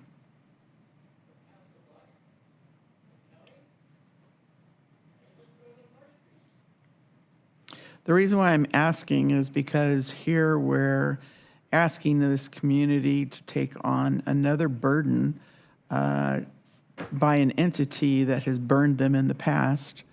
And with testimony today and with my own eyes, I mean, if they were to get things done for this meeting, they would have had all of that, instead of bringing in the gentleman, Mr. Carlson, to be their PR front and to put this forward, I wouldn't have had the volumes of pictures that I have of the substandard work of the fencing. If they wanted to, in our last conversations, we wanted them to make them whole. And the shoddy work that was done on a fencing, on something as simple as a fencing, their concerns were simple. It was, came in, your footprint is still there, and we want that to be brought back so that the homeowners association isn't liable, so it would be complete, and so there'd be security. And security, to this date, to me, it's inexcusable that the gates are unordered. Walking through there, I walked right through the gate, right through the path. I saw in our example, Exhibit 3, that was put together, and the timing of this to be completed prior to the Planning Commission. I mean, if you didn't have total disdain for the residents, that gate would have been put in. Install a new gate at the exit. How hard is that? I walked right in. The gates were there, brand new gates, brand new fencing that goes to nowhere. I mean, they were their HOA area, this new area, should have been completely sealed off. And the fashion that they were and the evidence behind Mr. Salazar's property that I saw, it used to have razor on it for security all the way around that pond. And, putting, it was comical if it wasn't so sad. The gate that was there to block was the original gate. Piles of dirt were put in place, and 20 feet down, there was tire marks just going right through. Further up the street where the project gate was, had a flimsy little wire attachment with a lock that went to nowhere. I mean, this is the project from hell that just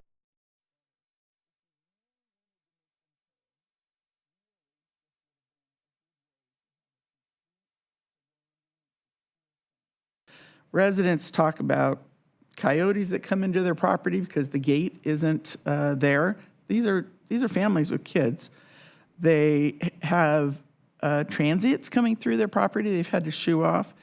And the effort that was put forward for Mr. Salazar's, you didn't even go up the slope to connect to his existing property line, separating him from Vince's property. So it was just a shamble attempt. And I doubt that if you got a permit, the city would have approved that. It was just, it was very discouraging. So I do have pictures. I could put them up, but my colleagues will trust me. Matt knows. Really, for us to go into business and move forward with this, for those of my colleagues that weren't at our last meeting, and I told the chair I just wanted to deny the whole thing, she asked me to hold off.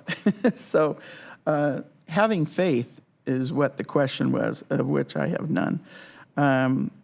So even though I appreciate the safety measures on Old Temescal, without a guarantee that Shadow Valley could be given as a second exit to the 56 homes and the hesitation there, I'm just not feeling it. So that's my, Do you have any questions for staff? after all that. Yeah, I'm just venting right now. I didn't want to stop you mid. My question for staff is, if my colleagues should decide to move forward, and I don't know why that would happen, to give the applicant one more chance to put a showcase surrounding security around the HOA's property, which was decimated by this applicant, I don't care what you call them, prior name or not. How do you, I would feel good about conditioning it that, in fact, I was coming in tonight to offer to continue it one more time, because this is not a best effort forward. I just don't know that the trust is there, and I don't know how we can condition it at this point. So I have two questions. The Shearborn access that they talked about, I thought we talked about that at our last meeting, that that was not a viable option. Can you confirm that? Yes, that is correct. That was information that we had looked at and presented to you at the last meeting. There's a lot of complications with taking that access through the Sherborne properties because within that area, there is also property owned by Riverside County. So to get through that area, you'd have to also obviously acquire access to Riverside County's property. There's also an existing easement within that area to the Robertson's Ready Mix concrete plant. The access easement, it crosses the BNSF Railroad, which also runs along the Robertson's property along Sherborne, parallel to Sherborne. And there is a limit on vehicle crossings to 300 trips per day at that location. And so that capacity is already used by Robertson's Ready Mix for their site. Okay. I just wanted to make sure that I recalled that correctly, just to answer his question of why don't you do it a different direction? And then is there any concern that we would have from RENA if we were to lower the density to have less impact? I assume yes, but I don't know the answer. So it's not necessarily the RENA that everyone likes to shout about. It has to do with the Housing Accountability Act, which is adopted into state law. And when you have a piece of property that's been zoned or general planned for a certain density, and they are meeting that density, but the city decides to come in and says, well, it's too dense, even though you're meeting the parameters of the law, that's where it gets into a hairy situation for us. There's already been a lot of lawsuits that have been taking place in other cities because jurisdictions have not approved residential development based on their zoning and general plan. So it gets a little complicated, but it is not resting upon the RENA. It really goes back to the Housing Accountability Act under state law. Okay, perfect. Okay, I have another question on that. Is that the reason that there are so many shortcuts that have been brought here today by the city and lack of accountability for this developer because we have that responsibility? No, please do not read it like that. We are holding them. What has happened with the blasting over the years and the repairs that they need to take onto the property is not at the fault of city staff. This is something that the developer needs to make right, and that has been discussed, and he should make it right. Are we to cut corners? Absolutely not. All of our residential developments still have to adhere to our standard.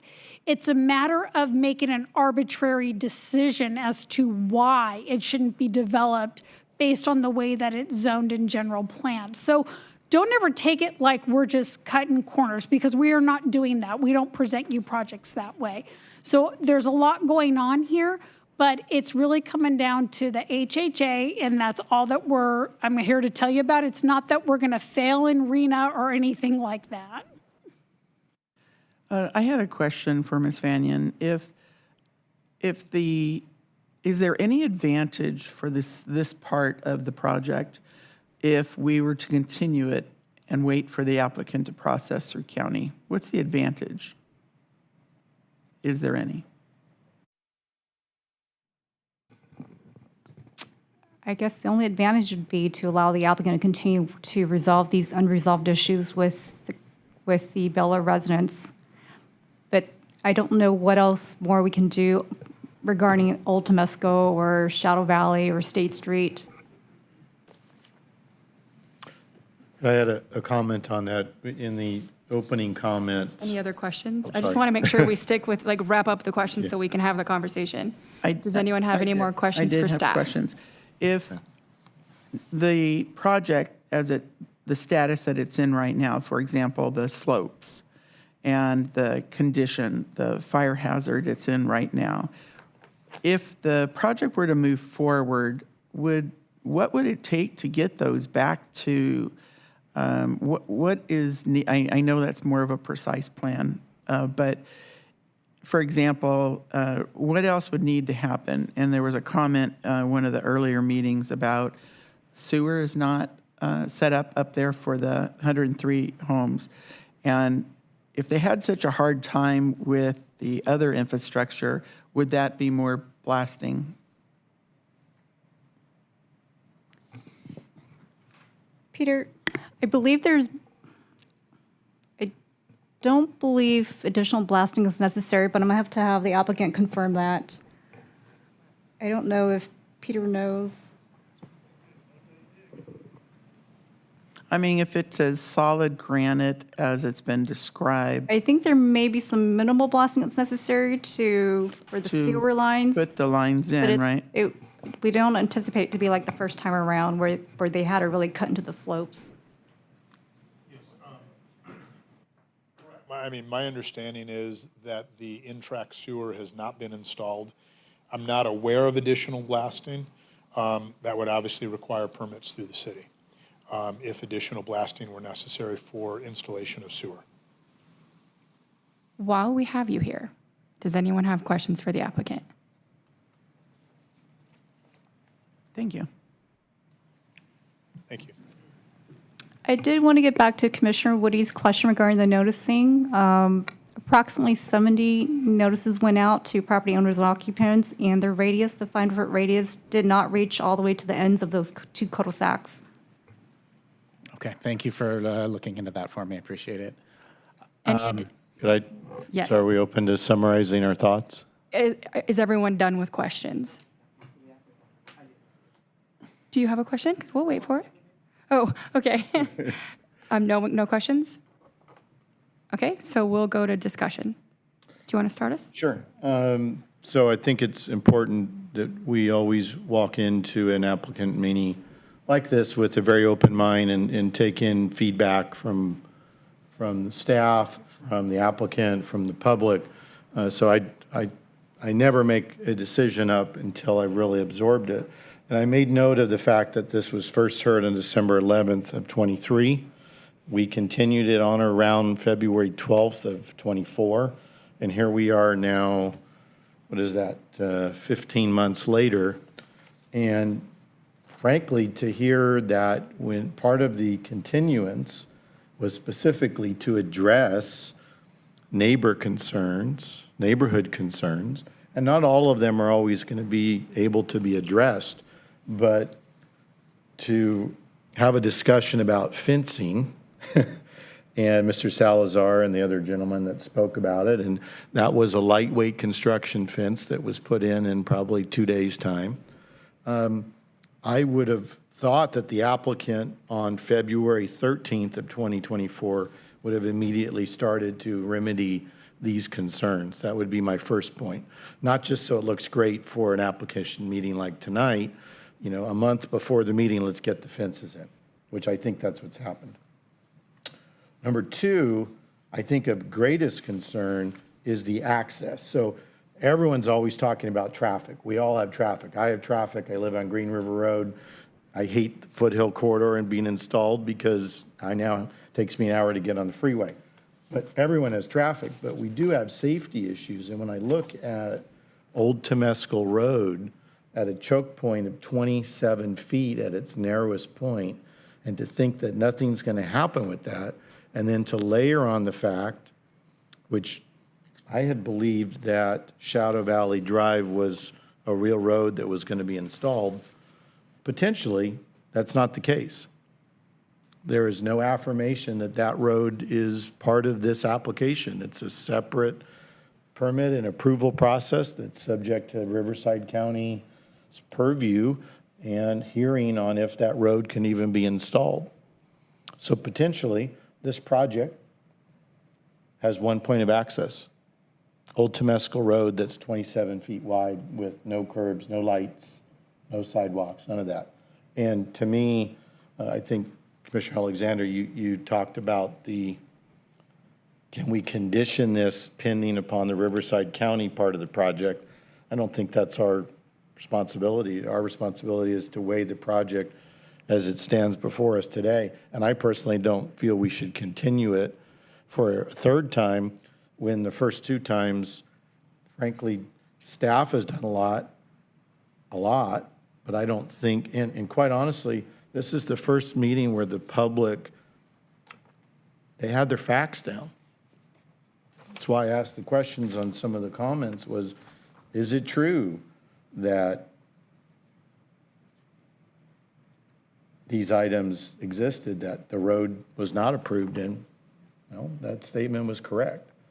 I don't think we should continue it, because I don't think the applicant has showed that they truly want to solve these issues. And it may be a function of, this is a very difficult site with limited access. When I think back about other projects that we've asked to go back to the applicant and the city to reevaluate things that can be fixed, whether it's the width of a drive-through or all the numerous things that we've challenged to come back before the commission to remedy and to make better both for the residents and the community and the applicant. I don't think that they've really showed that they can do that.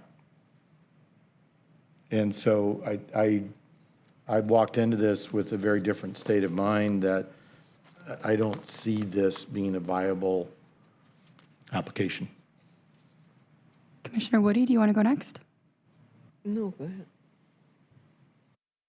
Yeah, I think our discussion, we've focused on, I remember us touching on almost all these same issues the last time around. As Commissioner Siquelin just said, it's a difficult site with many challenges. I think we recognized those many challenges last time around. First of all, being that half of the project is potentially in the county if they build the whole thing.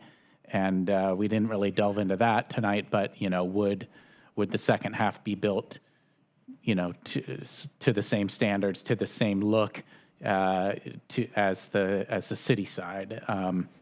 Or would there potentially be, kind of a divide where at one point the roads look different? And so, that's one issue. And then, of course, the uncertainty of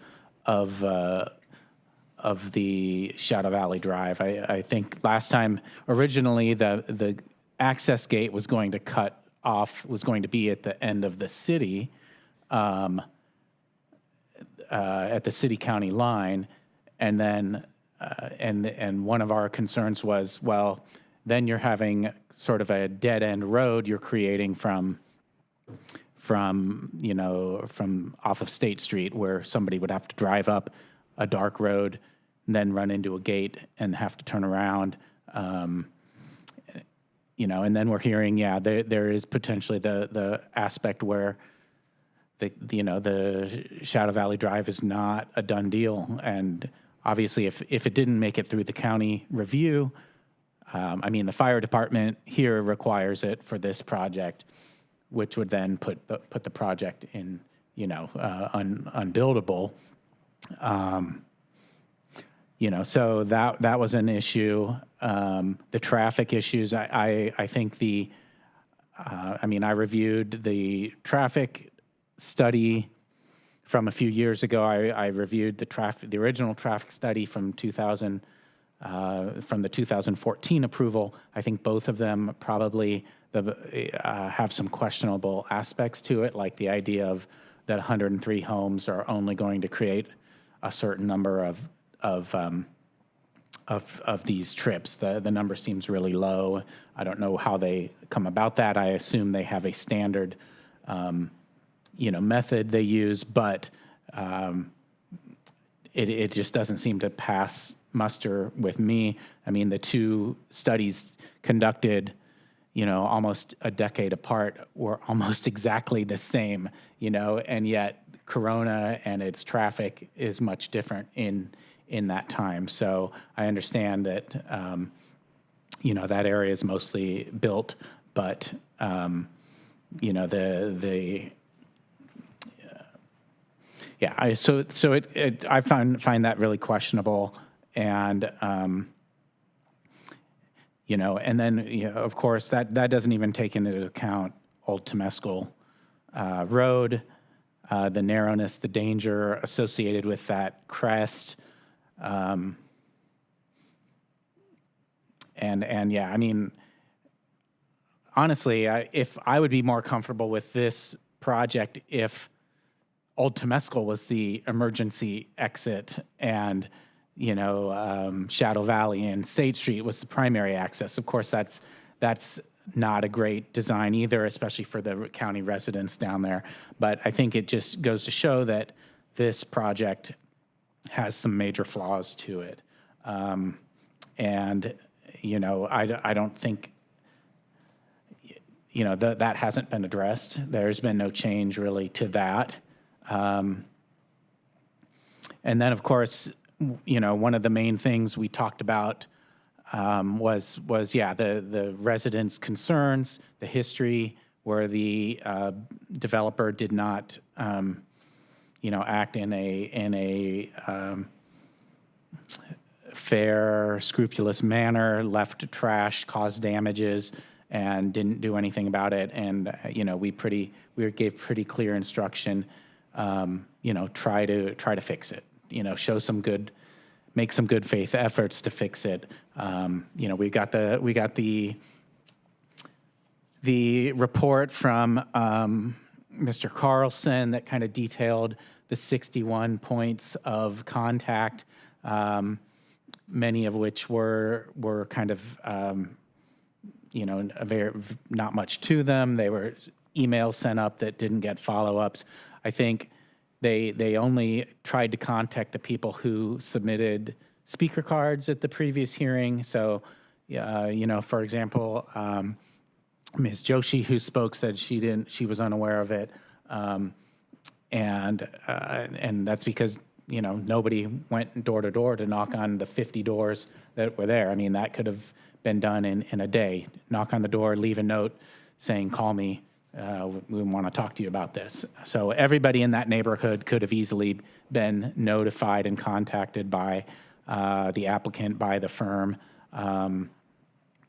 but they weren't. And really, there was just a few, discussions, mostly with Ms. Trapp and Mr. Salazar. I think there were a few phone calls with a couple other residents. But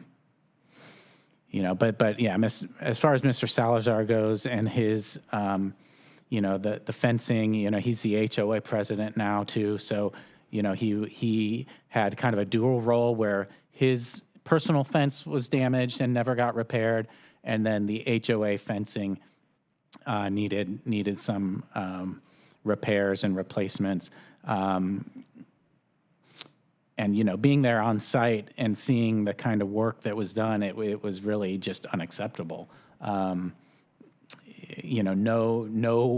Nobody would pay for work like that. The applicant's getting ripped off for whatever they paid for that work to be done. It's not finished. I think it shows a lack of good faith that the fences weren't there.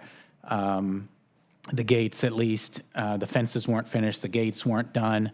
They're on order supposedly, but, I think that's a matter of question if they're actually on order or if they're just delaying, hoping to get the result they want and then go ahead and order at that point, just like the other supposed fixes they offered to do the other ones were going to come after city council approval. And the only one that was supposed to be done by now was not done. So what was the rush to get this back in front of this commission without doing what they were supposed to do? I think the sensible path would have been, well, we need one more month to let our gates come in and be installed. So we're going to get that done before we go back to the commission so we don't look like fools. But that's not the path they chose. So it's really kind of a self-inflicted wound. Bad decisions, which seems to be the constant with this development.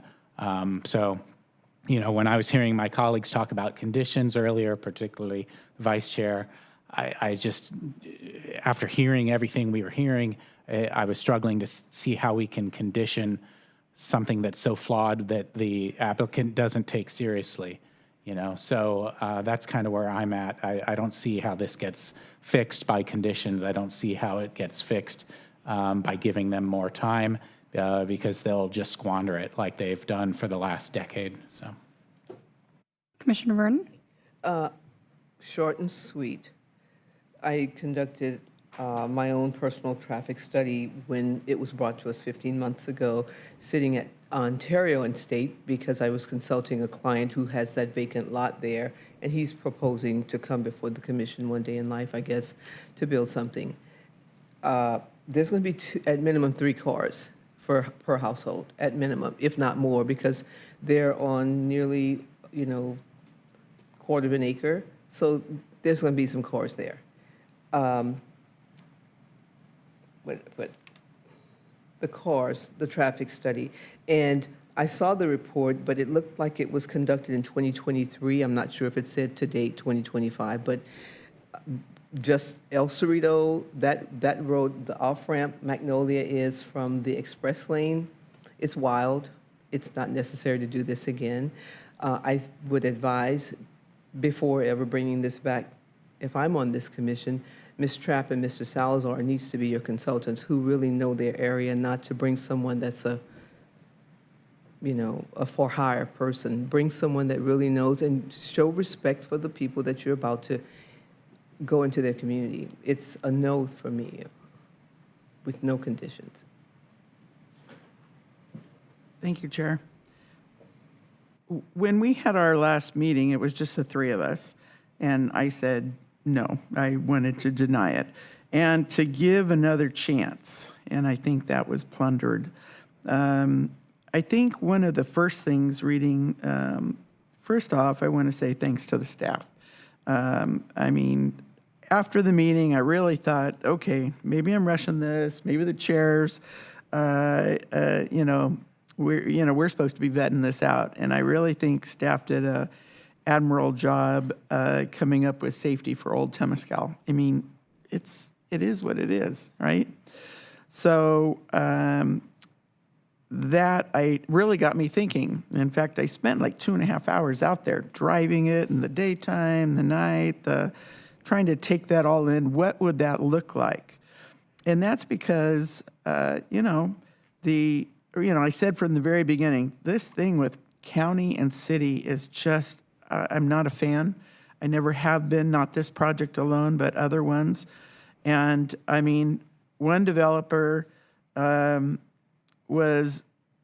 reacted to the pushback from the city of working with county and city as the project crossed over that boundary line. And the developer gave acreage to the city, just so I wouldn't have to deal with this back and forth, which we were all very benefited from. But here's why I really wanted to give this another shot, is because 2 reasons. One, the neighbors, their testimony is powerful. They were, they've been through a lot.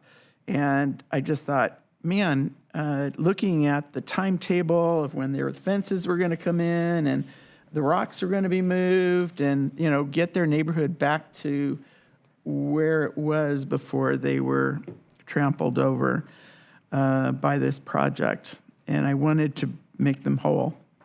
But when I read that this applicant was wanting these neighbors who had been trampled over to sign a statement that they wouldn't have testimony opportunities to the commission or to council, that kind of flashed me back to the one female involved with this applicant who stated at a previous meeting, why would we go out and solicit neighbors looking for things that are wrong?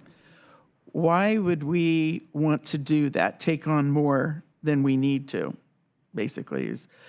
And I look at the fence job and the lack of goodwill and being a very simple project of good faith to show the community that, hey, we're a different kind of applicant, and then to see firsthand the third grade attempt to give this community back their land, it was really disappointing. But I'm not one to say I told you so. But Chair, I'm going to be a no. So I came in with the perspective of how do we make it work? I fully expected Mr. Salazar to be on the other side based on the content that we were given to review. And so to see him speak out with such, I'll say, passion against it was surprising based on what we had read in advance of getting this. I still think it's the right thing that we did to give the opportunity. I think it just proved the point. So nothing else for me. Is there a motion? I have one more point I want to add, one more comment. And so, the way the findings were written, kind of reference the fact that, it would be a, I guess, CEQA, waiver or something because the previous mitigated negative declaration was approved. And so, this can sort of piggyback off of it because the project didn't change significantly. But I think in the 10 plus years since the original MND was approved, the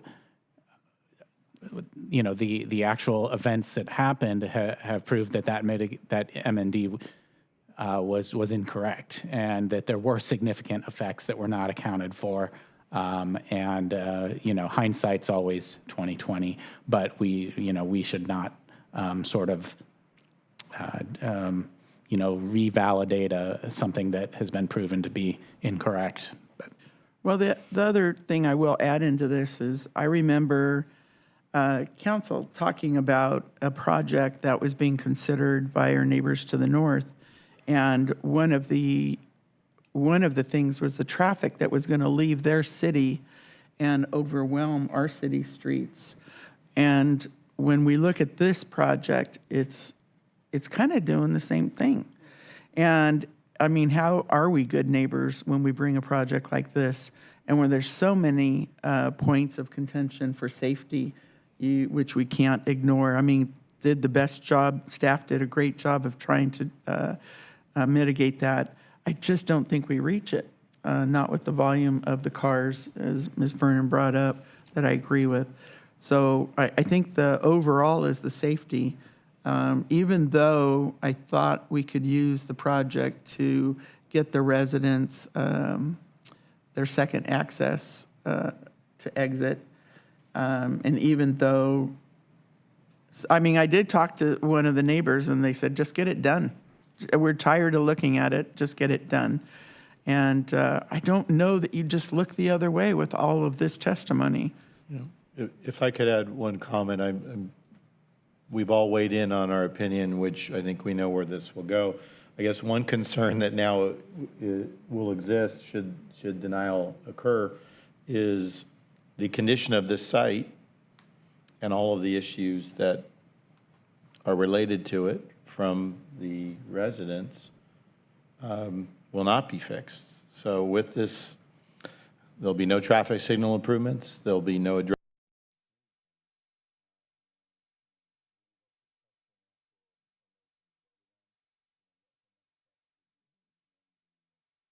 This site for the community. I think the traffic signal comes just maybe later from the city. So Maybe. for that, I feel. Because it's in the needed. CIP. Yeah. Do we have a motion for TTM 37895? Yeah, I will make a motion that the Planning and Housing Commission deny recommending the adoption of the addendum to the adopted mitigated negative declaration, mitigated monitoring plan, and do not approve tentative track map 37895 based on the findings and the condition of approvals presented to us. And I'll second that. Motion was made by Commissioner Woody and seconded by Commissioner Alexander. Please vote.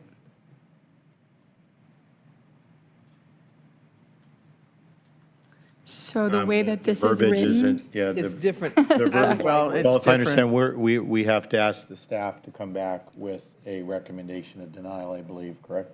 or do we just say this no is- here? This is not a resolution where we have to change the resolution. So, I think based on the way it was read into the record, even though it says this, the record will indicate that the motion was for a denial. So you're voting on the So denial. although it says approval, we're voting on yes to deny, is that? That's- or you're not- doing- We're Yes not to voting deny. no, we're voting yes to deny, even though it says approval. That's right. Okay, I was going to say no. Yeah, that's what, yes to deny. Yes to deny.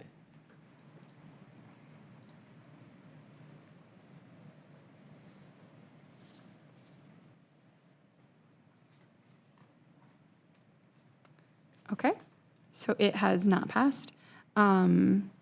Written communication. Has the Planning and Housing Commission Secretary received any written communication? Commission?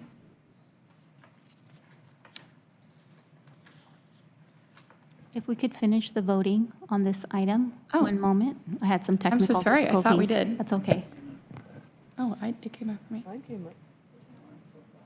Yeah, so your recommendation on this is no when you punch in your buttons. No, that's the opposite of what was said. Okay. We were told to say, if we are denying this application, to vote yes. And we all voted yes. And we all voted yes. Belinda, what do you want in the record? We have the verbal motion, and then we have what's written on the screen. I can revise it to just say denied, and we'll finalize the verbiage. Will you do it on the fly now? Yeah. Okay. Can you repost it then?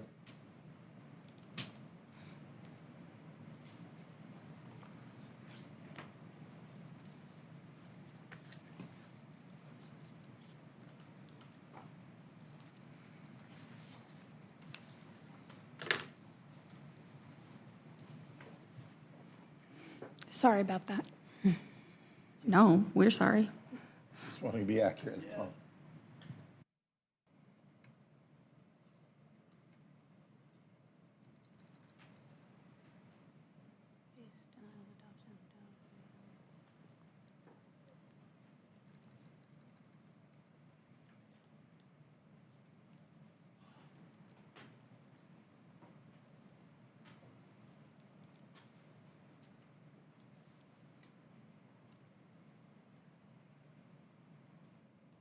Thank you. So now we're voting denial. Yeah, that seems clear now. yes. And we'll still revise it to match the verbiage the commission has agreed upon. So if we agree that it should be denied, we are voting yes. Okay. Well, that's the way I wanted to put it, but mine still says no problem.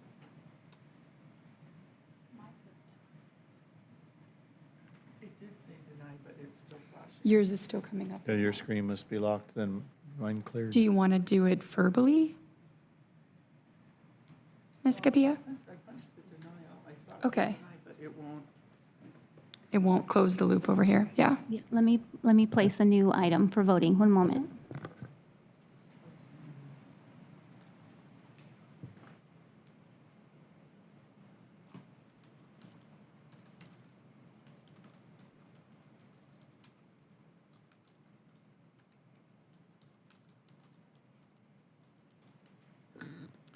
Chair, while we're waiting, I just wanted to thank everyone for coming down, staff for all your hard work.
Can we just do a manual vote then? Please. Yeah. Yes, thank you. I'll take a verbal vote. Aye. Aye. Aye. Aye. To deny. Aye.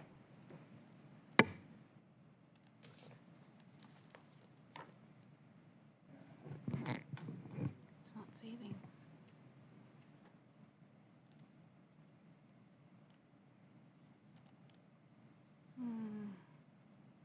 Ms. Capilla, I'll wait for you to tell me we're good to move on. The result is approved unanimously. Okay? So for clarity, it's approved to deny. Correct. Thank you so much. Moving to written communications.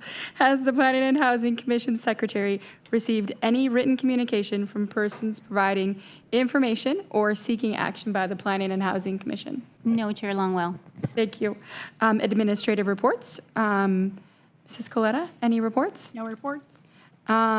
Moving to commissioners' reports. Do any members of the Planning Commission have any matters to discuss? I have one. It came up, so Commissioner Alexander, you made a statement, and this is not directed at you, but directed at your statement, that the applicant asked residents to sign a document that they would agree not to testify in tonight's commission meeting. I'm summarizing a statement. You said something to that effect. Is that? I thought I read that in the staff report as a document that was signed. Was Yeah, it one of the it said they attachments? wouldn't, they were agreeing potentially to not oppose it. It didn't say they couldn't speak Correct. at all. Okay, It was, they would not, is that? It would not speak against the project. It was in the letters from Peter to, I think, Chris Salazar. One of the attachments, correct? All right, is that an allowable practice? I'm sorry? That's not something that staff condones, so that was. Right, no, I'm that- not saying on the staff, I'm just, That's what, that sounds like those were outside conversations, different from what, we don't deny the due process or the right, public right. No, I wasn't participation. implying that, but if it was a statement that was made, which was then reiterated, which then made it public record, and I'm like, hearing that, my question is, how can that be, how is that allowable? And as such, is this something that the city should investigate against an applicant that's before us? It just seems coercive in nature. And maybe I'm misunderstanding it, but when No, I that's heard the that same way I comment- saw it. That's the same way I saw it, is that, and Mr. Salazar repeated it to me, that he told them right out, no one's going to sign that from the HOA. No one's going to sign this. So So I guess when I read if- it, I was shocked. Yeah, so I guess if my question, I guess the staff is, if that is or is not an allowable practice, is that something that can be at least investigated by someone? And if such, why would we, I don't I think guess the it's- goal would be, we should never be allowing that. And I'm not saying that the staff allowed it or knew about it, but if it was truly something that was occurred, and I know, I don't think it's anything for us to investigate. I mean, I think the public did the right thing, and they just said, no, we're not going to sign it. We can't control the conversation that happens with the private parties, so. No, but I will comment that when I read that, my first reaction was, we have really good developers. We've come across really good developers who've gone out of their way for their public outreach. And those that they went out of their way and had communication with and made compromises on the project and made accommodations based on their concerns, those folks become the advocates that come to our meetings that speak in favor of. And it was such contrast difference than what we've seen sometimes and if coming that's forward. being attempted to be sequestered, that's, It was shocking. I think to your point, that's exactly why I expected, based on what we saw, Mr. Salazar was coming in favor. But I think for the record, it's clear that the city does not condone those actions. No, I understand that, Yeah. and I wasn't implying that. No, I for sure. just, I think you were just making sure it was clear on the record, so I wanted to double Thank state. you. I have no further comments. Thank you so much. We will adjourn. The next meeting for Planning and Housing Commission is scheduled for Monday, July 7th, and this meeting is adjourned.